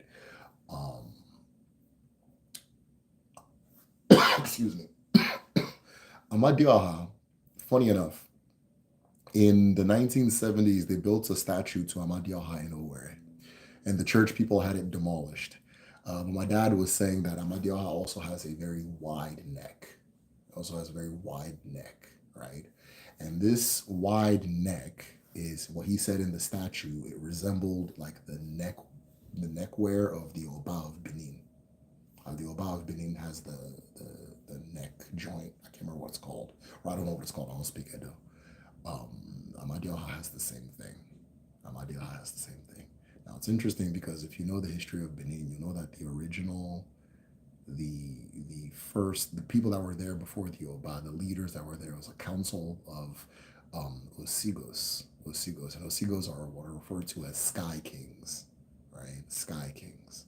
And so the Oba is more or less kind of like playing that role, right?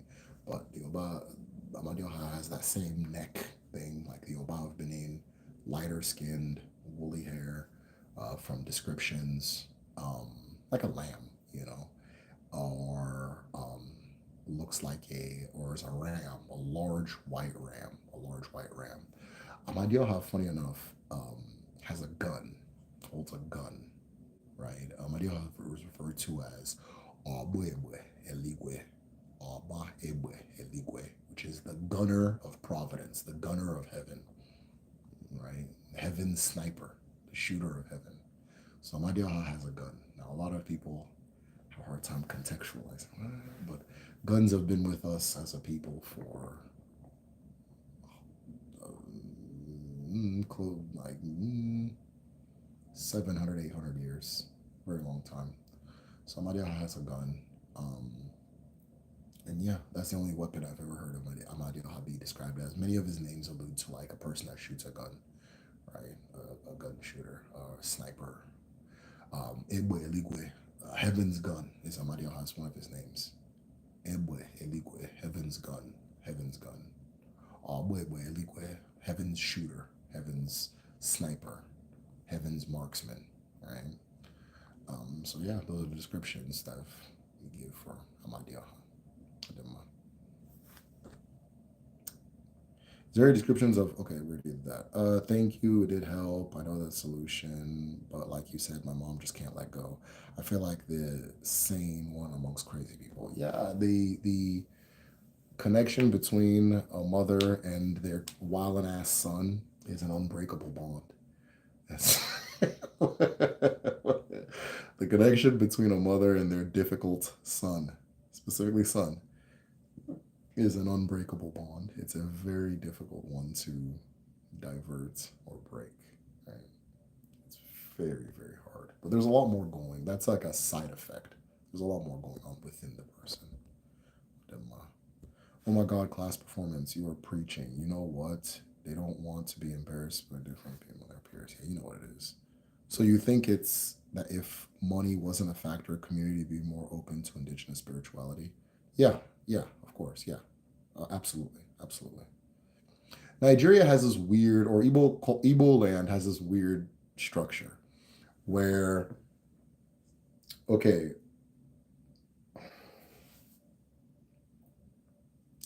there's an association with being traditional and being poor. It's just the association. But at the very, very, very highest level of rich people, they're also associated with being traditional. That's why a lot of like wealthy Nigerian men don't wear suits. You will not see wealthy Nigerian men wearing suits often, right? And every now and then you get one little, but you're not going to see that too much. Like Dangote, he'll wear suits. He's like, he's from the north and shit, but you know what I mean? That kind of thing, like that. The highest level of power, like the Nigerian president is not going to wear a suit, right? So they associate it with being very, very poor or like bastardly wealthy. But it's the middle class people. It's the middle class people that are stressing everybody out because they're trying to perform class. And this is something that happens all over the world. In America, the middle class people here are trying to perform class too, which is why we're having a lot of, there's a lot of social issues that come from it. You understand? Because the middle class is like, it's just a scam, right? It's like a little scam, right? You're poor, you know what I mean? But they're trying to tell you that you're a little bit better than the other poors, right? That kind of thing.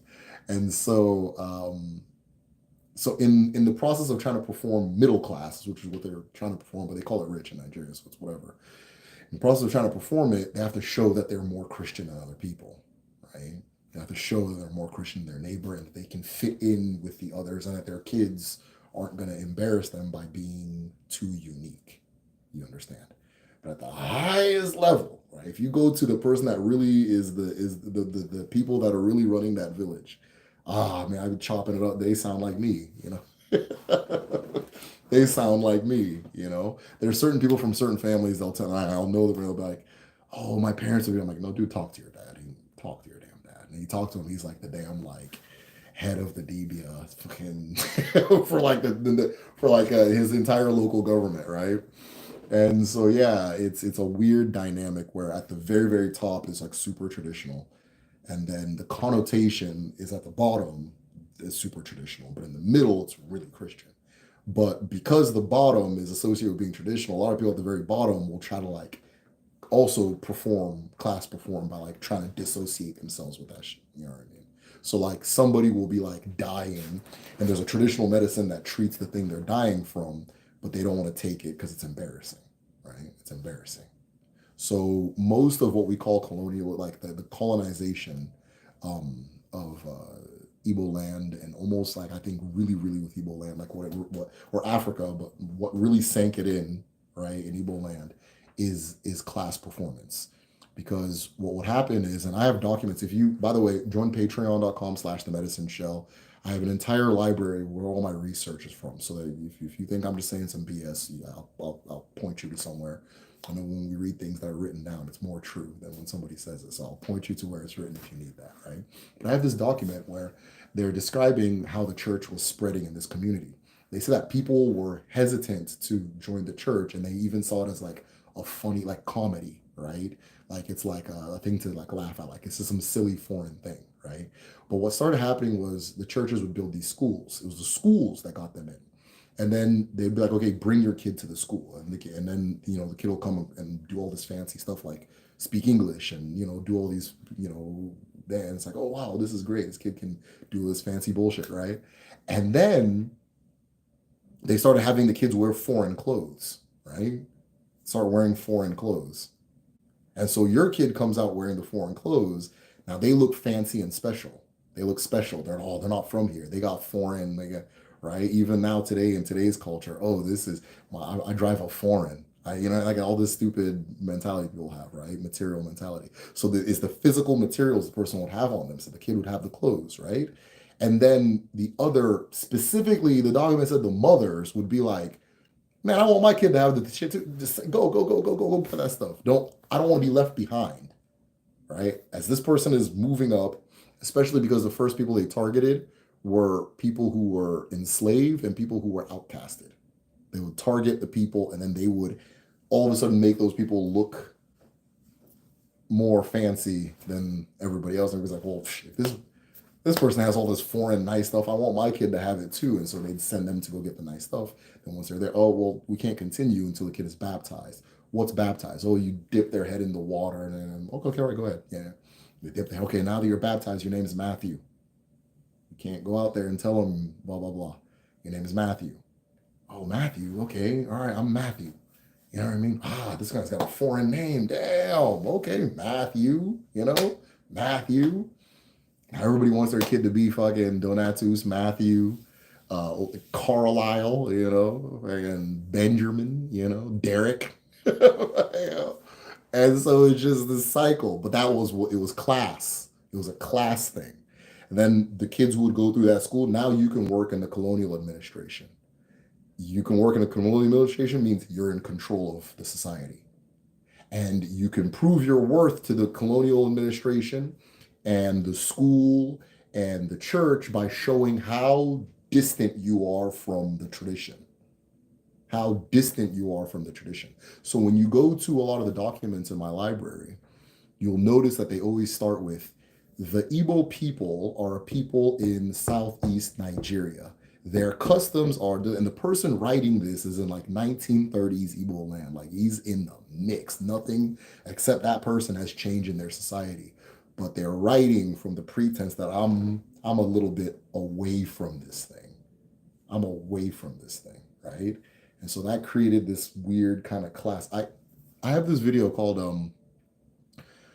High Life Explained. It's the history of high life music, but it's really like the history of this particular class dynamic in the culture, right?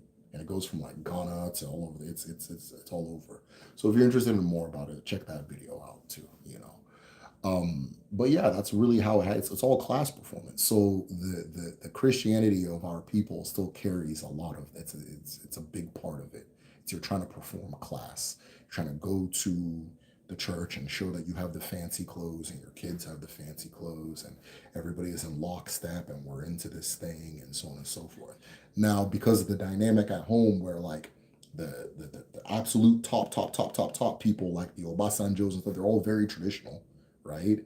And then at the bottom, they're traditional. So the people in the middle will take little super traditional things, but not the ones that distance themselves from their class, right? They're not the ones that distance themselves from their class. So they're going to do like, they'll wear the ishago. They'll, do all the little like jollof rice bullshit, but they're not going to do the pounded yams, that kind of thing. And especially if it's like a new money family, they're all like locked into the bullshit, right? A lot of like the older money families, I don't, these are weird terms used on Nigerians, but the older money families tend to be more traditional and kind of more like comfortable with their traditionalness, you know, like best way to explain it. Meet somebody whose parents came here in the 80s and 70s and somebody who came after the 2000s and asked them about their parents, like in reference to all this Odinani, all this Igbo stuff. Two different stories. And I see this pattern every day. So yeah, it's all class. A lot of it is class. It's not like, I don't even think, it's all class performance, right? And once that mentality shifts, however, once that mentality shifts, then I think 99% of the persecution that our culture and the people who adhere to it suffer in the hands of their own people will at least either slow down or go away, right? Because they're all just trying to show you that they're a part of a class, you know. Did you catch your cousin Cynthia Cynthia Erivo's Oscar performance? She is ethereal. No, I haven't seen. I haven't. Is it you talking about that like the? I know the name. I'm not even trying to act like I don't know. Like, why do I want to say Bewitched? You know what I mean, right? I can't think of the damn name of the movie. You know when they got all skinny? Yeah. No, I haven't seen it. I haven't seen it. So, what's your breakdown of meditation? I think I already answered that question, Kevin. Um, favorite book you would recommend? I don't have it here. I don't have. I wish I had it here because I'm not good with titles. It's in my living room right now. Um, hold on. Wait, I'll go get it.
All right. So my wife was sharing a story about my son, and anytime he's about to go to sleep, starts having these racing, deep thoughts. But okay, so non-Odinani book that I would recommend, a non-Odinani book I would recommend is this one right here. This is called Revolutionary Empire by Angus Calder.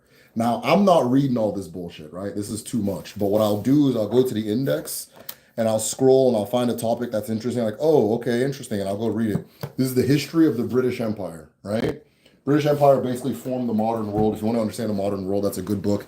The reason I recommend that particular book is because most historians are what the young people call glazers, right? You get into history because you like to glaze, and this person is not a glazer. They're very like they're coming from a different perspective. Like they're not here to just glaze, right? So you get a lot of truths and a lot of interesting things. Like one of the parts is talking about how at a point in America they were trying to build a system like lords, like in Europe, like they had in feudal Europe, like a lord system, and it kind of fell apart because of how big the country is and how hard it is to like enforce that. Because like if your lord is annoying, then you can just go to like Pennsylvania and you'll never see that fool again, you know.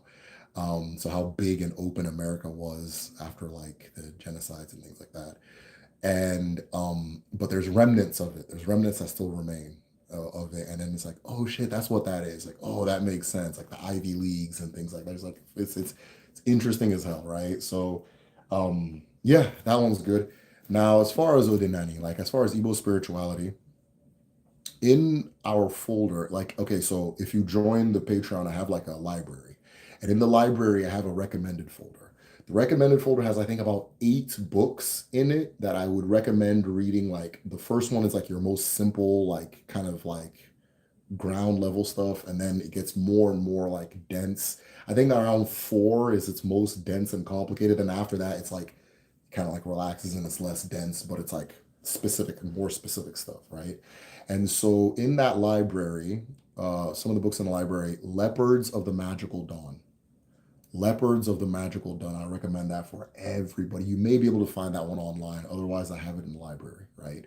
Leopards of the Magical Dawn is one of the best works on Odinani ever, ever, ever written. It is incredible. It is dense, okay? It is dense. And so it it, you have to be ready to think to read that one. I don't recommend starting with Leopards of the Magical Dawn, right? I don't recommend start. If you can speak Igbo, it's written in English, but if you can speak Igbo, it's a little easier to read because of the terms. Like, okay, I know what that is, or I know what that says, and that kind of thing. It's less dense. It feels less like goddamn, you know, but it's dense. And then I always recommend. Where is it? Oh, I'm literally holding it. Healing Insanity for those of you who are interested in like Debia work in traditional medicine.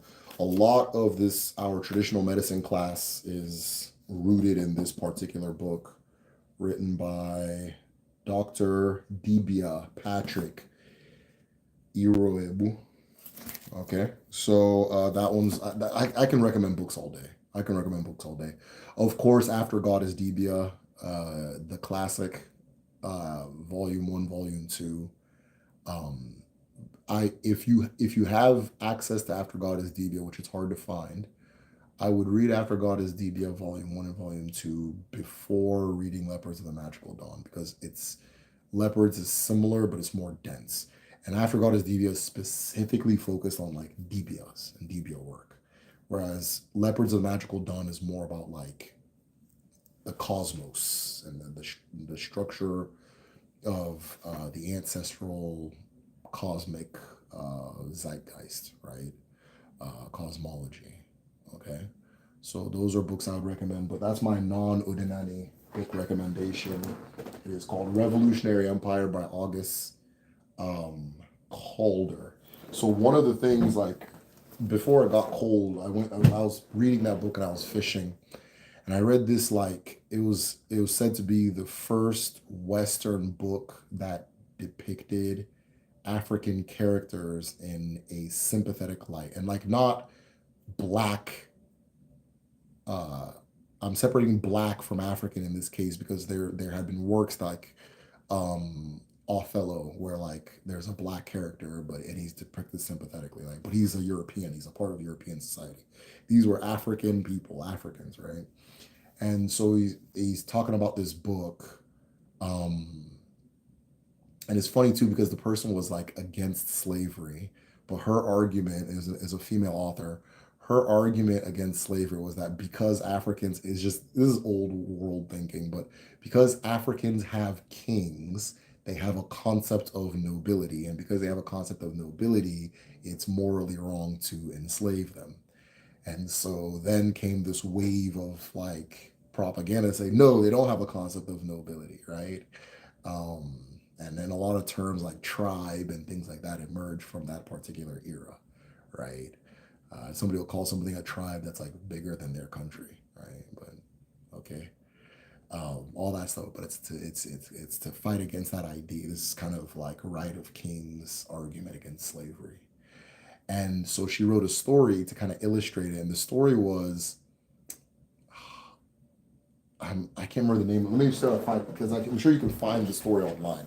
So the story was about a king, a chromanti, which is like an Akan king, uh, who his out of jealousy, one of his rivals wants to marry the girl he ends up marrying, and so he arranges to kidnap her and have her sold into slavery, and then he has himself sold into slavery so that he can find her, and then he finally finds her and things. It's a really beautiful story, but like he stepped down from being king to go do some slavery or to be a slave, and then he's like, anyways, let me not spoil the story, but it was a really interesting story. But it talks about it in here, right? It goes into like details that most historians don't go into.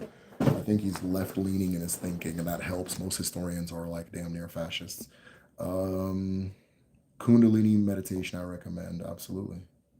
I think modern human struggles with morality due to being separated from a natural environment, as well as obvious emotional intelligence differences. I completely agree.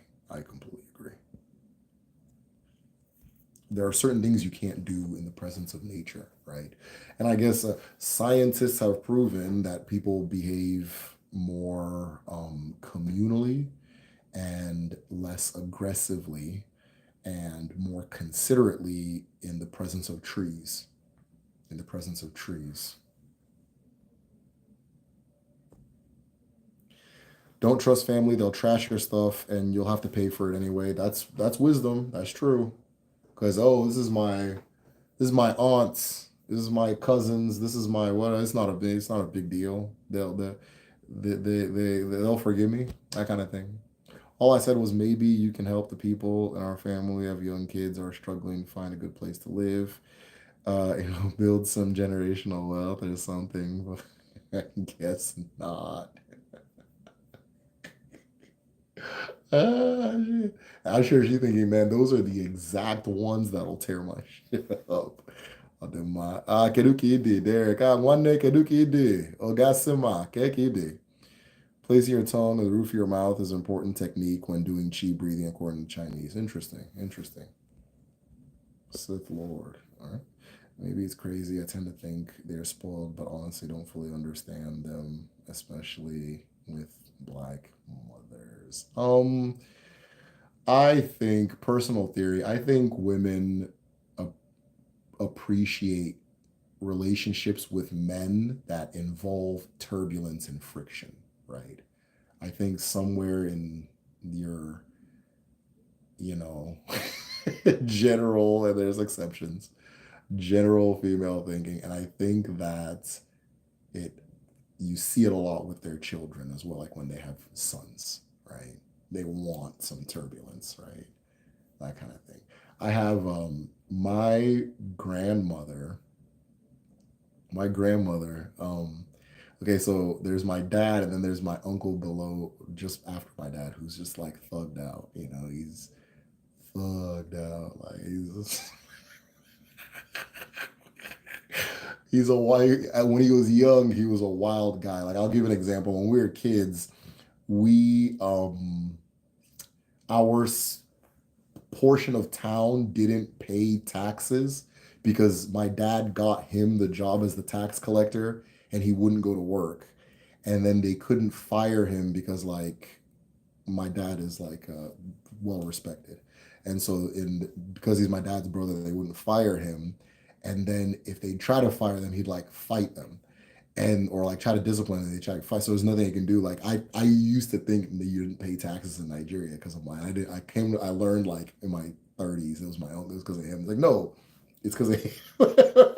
But one time they were gonna come and disconnect our power. And so the guy was on a ladder trying to disconnect the power diverters, and he like comes outside, he just takes the guy's ladder. So the guy's just hanging like that, like way up in the sky. I'm laughing about this shit. It's not as crazy as it sounds. It's Nigeria, so it's just a different algorithm. And he just hanging up there and that kind of thing. And so eventually we negotiated for him to give him back his ladder. Guy had like the upper body strength of a damn god because, yeah. But that's what time he was. But like, he could do no wrong in my grandmother's eyes. Like she does not play about him whatsoever. He got older and he calmed down and you know kind of thing. He's my favorite uncle, um, and that kind of thing. But like at that time, like when he was younger, my grandmother would not play about this child, you know. So it's and then I see it in other relationships too. So yeah, it's common. It's common, you know. And he was like hard headed, fighting all the time, wilding out, didn't want to work, that kind of thing.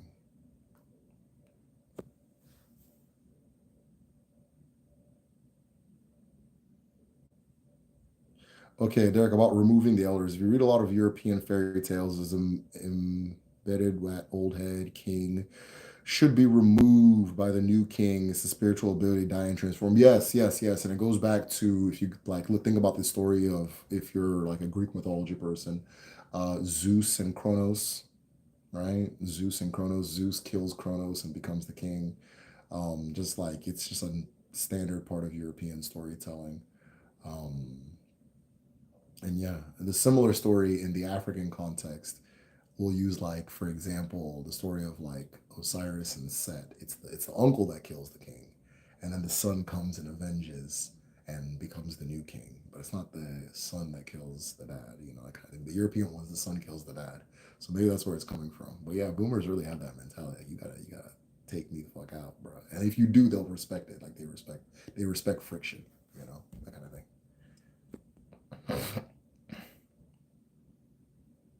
The princess must kill the Sith in order to take their place. Oh, interesting. He worshipped the god because he was whipped. Yeah, yeah. Ogisos, the Ogiso, yes. Amadiaha getting, get 300 no scope kill shots. The middle class is surely ghetto. Absolutely. Absolutely. Adema, cool, cool, cool. Wicked, wicked opening ceremony. Wicked, yes, Wicked is the name. I knew that, but it just wasn't coming to me. But yeah, no, I think it's like a musical. I'm not a big fan of musicals, though I did see Les Mis. This is like my one story to relate to people who like musicals. I saw Les Mis maybe 2 years ago and I enjoyed the experience, but I don't like musicals. Are there sirens in Igbo mythology? Oh yeah, absolutely, absolutely. Mami Wata, Ezebulumiri, all that, all them water people. Mami Wata is the main general catch-all term for sirens, and big time, big time. A lot of stories about sirens and things like that. The big thing that gets said a lot is that Mami Wata, they can't have children, but they can give wealth, and so they will like out of jealousy, they'll see like children and like a traditional kind of life and a good life, and then they'll deceive the husband with like titties and wealth, and then the husband follows the siren, and then oh, to get this wealth, you must give me your wife's womb, right? You have to give me your wife's womb. In Nollywood movies, anytime they're about to do juju, in order to have the wealth, you have to give and this is all BS. Yes, it's not real, by the way, but you have to give. It's always your firstborn child, your wife's womb, or your like your penis. I don't know if I can say that on YouTube, right? Your penis, your wife's womb, or your firstborn child. And I remember I had this friend Emmanuel, and he thought like we were just dying laughing at it. It's like, oh, Nigerian movie is so stupid. And we are like, all right, which one are you gonna give, bro? Like, but yeah, you got to make that decision, cuz. But a lot of that is tied to those siren stories, where they usually like take the wife's womb or the firstborn child, and then the man learns the error of his ways, and it's too late, and that kind of thing. But yeah, sirens are a big part of Igbo storytelling. Mami Wata or Eze Bulumiri is one. So interesting, the exact same thing. My family in the 60s, 2000s, plus African immigrants are definitely more ignorant, but usually say this regarding to, hold on. It's interesting. I say the exact same thing. My family came in the 60s and the 2000s plus African or more. Yeah, yeah, yeah, yeah. No, I agree. I agree. They're usually like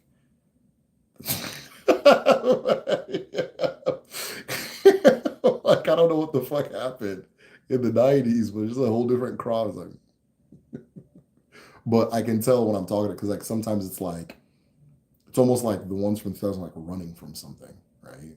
And like the like and so like when I talk to like people in those families, like, oh, I can't even bring this up around like I can't. It's like scary. Whereas like the ones from before, like they've had an experience with it. So like when you talk to them, it's like, oh, that's what that is, or yeah, this. I talked to my dad about this, and they said this and that, and da, da, da. But the other ones is like scared, and of course there's some ignorance that comes with that. What is your take on this Internet of Thing, everything AI biz, especially the need to transhuman tech bros want to push in the world? It comes with a digital twin bio link for humans. Man, look, bro, all this AI shit it's just cap, bro. It's like the way the California tech world, because there's different tech worlds, right? The way the California tech world makes its money is under the pretense that it has access to the future. Okay? The California tech world makes its money under the pretense that it has access to the future.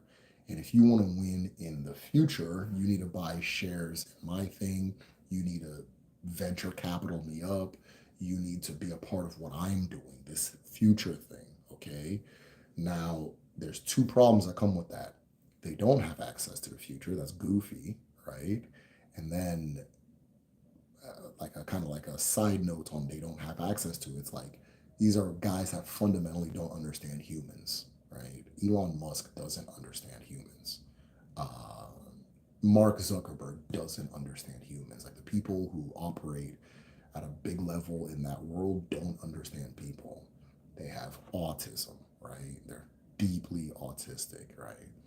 And and because of that, their idea of where things are going to go is not going to match reality, right? And so, but the big sell is I have access to the future. So I have to keep hitting you with all these proposals of what the future is going to be. And if I can keep giving you the appearance of being in the future, you'll continue to throw money at me, which is really my business. Is receiving money, is you betting. It's like a crypto. He's Elon Musk is a meme coin, right? Zuckerberg is a meme coin. Bezos has a little bit something more tangible, but okay, I'll leave Bezos out of it. His is more tangible. A whole bunch of they're like meme coins. It's like this isn't worth anything now, but if a lot of people think it's going to be worth something, then I'm going to get something. That's all it is, right? So they keep throwing all these like fake gimmicks and stupid shit. Oh, they're going to have internet in the washing machine. They're going to have a dumbass goggle you put on your head. And just because you love the internet so much, it's going to be right in your eyeballs. Or they're going to put a little chip in your fucking spine because you love the internet that much. And you'll just be like, sitting there skipping ads and shit in your own head.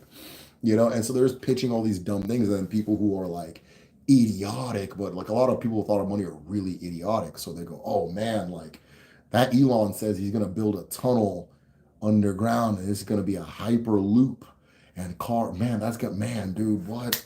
Tesla stock up, right? Then when it starts getting shaky, oh, he's about to make a flying car, Tesla stock up, right? So there's pitching all this it's just stupid. Like it's nothing. It's not gonna happen. It's nonsense, right? Internet of Things. Look at the history of nonsense they've pitched that's gonna be the future. Anything that's if you know something exists and it's not the present, it's not gonna be the future. By the time somebody could even say the internet's gonna be the future, everybody was on the internet. Like forget about it. You know what I mean? So yeah, I don't all transhuman minds. Are you like as a human sentient mammal human being, are you going to go to a store and because you love Spotify so much get a tube injected into your spine so that you can just like I don't know not have to use the device just in there? Like nobody likes the computer that much. The future is us trying to get away from this shit, right? That's the future. That's what I'm seeing people go to flip phones. I'm seeing people manage their internet time. I'm seeing people not give their kids screen time. The future is this is not okay. We've had our fill, right? That's the future. But all that is that's all fake. And it's just that's how the California tech industry exists. It's just, oh, I got the Uber of turning on light bulbs. Oh man, that's Uber light bulbs. Oh, that's the future. Invest, invest, invest. It makes zero money. You move on to the next one. It makes zero money. And the guy, he's hit his lick and he goes public and runs away. Meme coin. It's all meme coin shit. So that's why China's got the damn shit that if you want to pay attention to what's going to actually happen in tech, just pay attention to rare earth minerals and chips. But anybody telling you about transhuman living in Mars, all this, you can tell they like it's just like bro. I remember when we used to play with white kids and growing up, like it'd be like you'd make up a character and their character would be just some shit they stole from TV. It's like, dude, come on, that's literally Spider-Man. They're like, what do you mean you're Wasp Man, but you shoot web, you know? But it's just what it is, man. That's what they're doing, you know. It's just they see something on Star Wars and they say, oh, we're gonna have a thing where like you beam and it's just stupid, bro. I don't rant too much about it. I get racing deep thoughts at night too. Favorite fiction book. I have not read enough fiction books, but I like Shogun, which they just made a series about that I've only watched one episode of. But Shogun was a really good book for me, and I liked I like The Outsiders. Like that book really touched me. I like The Outsiders, and we read it in school. But I don't read too many fiction books. I'm trying to think of some others. I know I got more than that.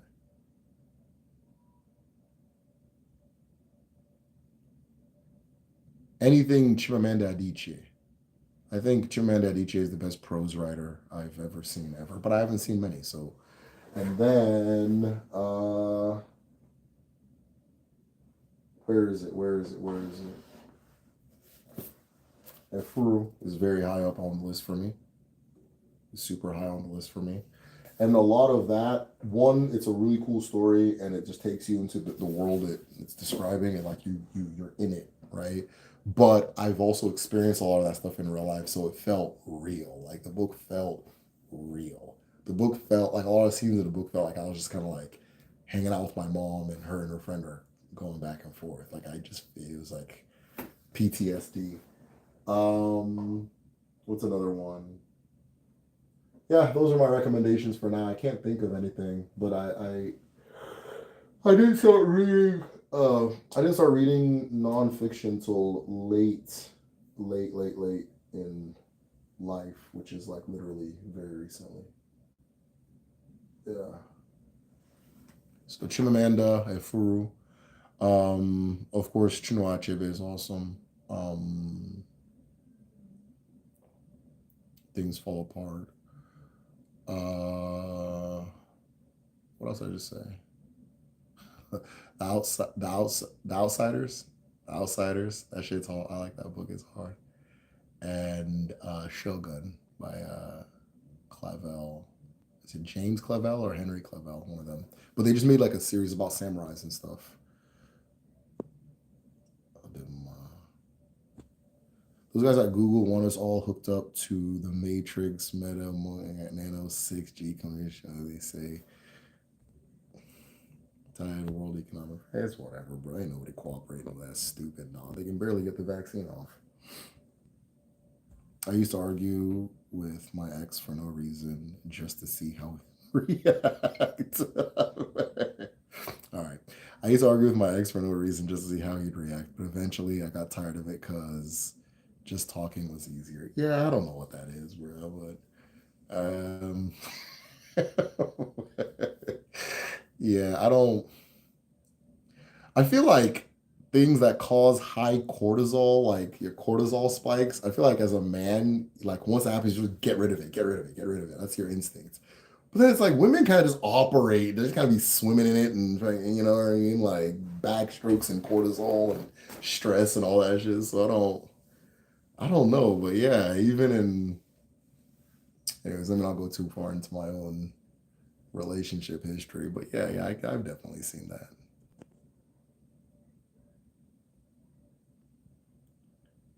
All right. Vampire behavior. All right. Tell me if you can read my domain. Good morning from Swiss. Okay, hold on. Am I missing? Okay, that's not too many. Good morning from Swiss. Have good week start. Love around the world. Hey, B Ingle, thank you for that. One of my good friends growing up has the same last name, I think, as you. Maybe you guys are distant relatives. Your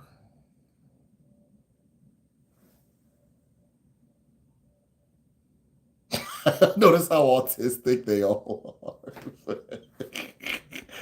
Oh my god, I expect her being one of them.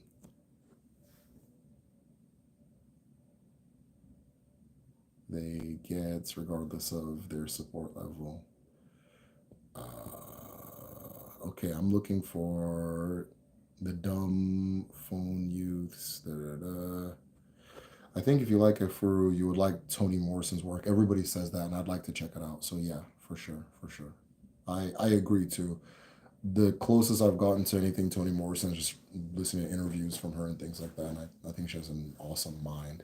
So I will check out some Toni Morrison, or it's on my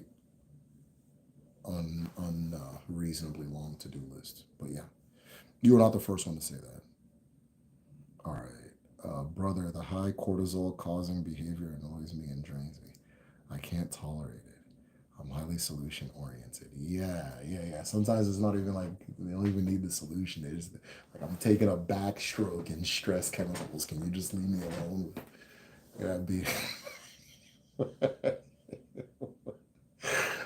Oh, but I don't think it hurts them internally. I don't think it affects. I don't know. This is just me. We're about to turn this into a red pill podcast, y'all. But I don't think cortisol irritates women as much as it does men. I think it's like I think it gives them like adrenaline or something. I don't know. But with men, it's almost like it's like you itch. It's like get this off me, that kind of thing. But people are different. There's some sassy ass men that are constantly, you know, provoking issues too. It's not whatever. It's not all women either too. Right. I'd say my wife's not like that. By the way.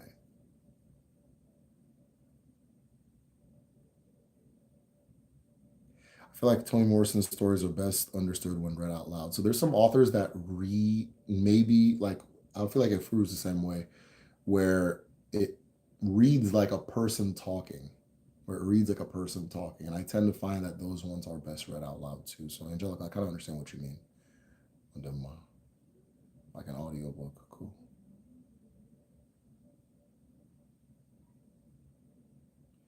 Good dumb for my next phone. Yeah, honestly, guys, if what I did wasn't linked to the computer, I wouldn't have a phone. Like, I mean, I guess for my family. So yeah, like a flip phone. But I want to get to the point where like maybe I get on the internet for like lives and to make my videos, and then that's it. But like, I guess TikTok is still fun. I like TikTok, but like none of the social medias are entertaining to me anymore. I'll still watch videos on YouTube and things like that, but it's I'm burnt out on internet. So like this whole idea of like transhumanism and putting chips in people's brains so they can like go on Facebook with their like frontal cortex. That's not gonna happen. Palm Pilot. Yeah, I remember that. It's a flashback, guys. I think the questions have ran out. Right now, we're just talking about some BS. So, so it's been a good discussion, guys.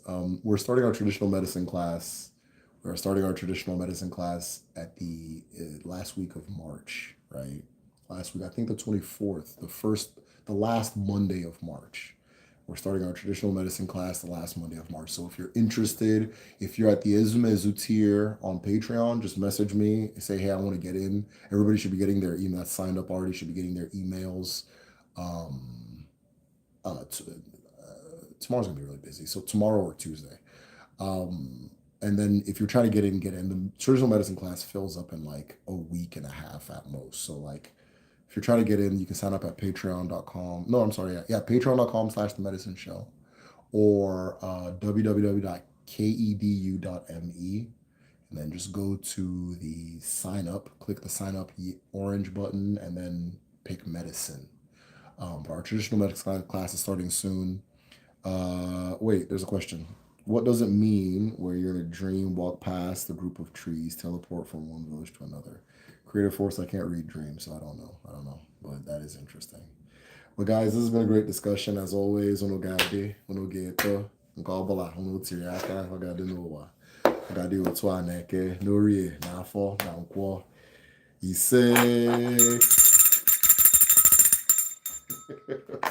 For those of you guys complaining, I'm keeping the bell. So I'm actually getting a bigger one. So I'll do my Jishikeno. You guys are great.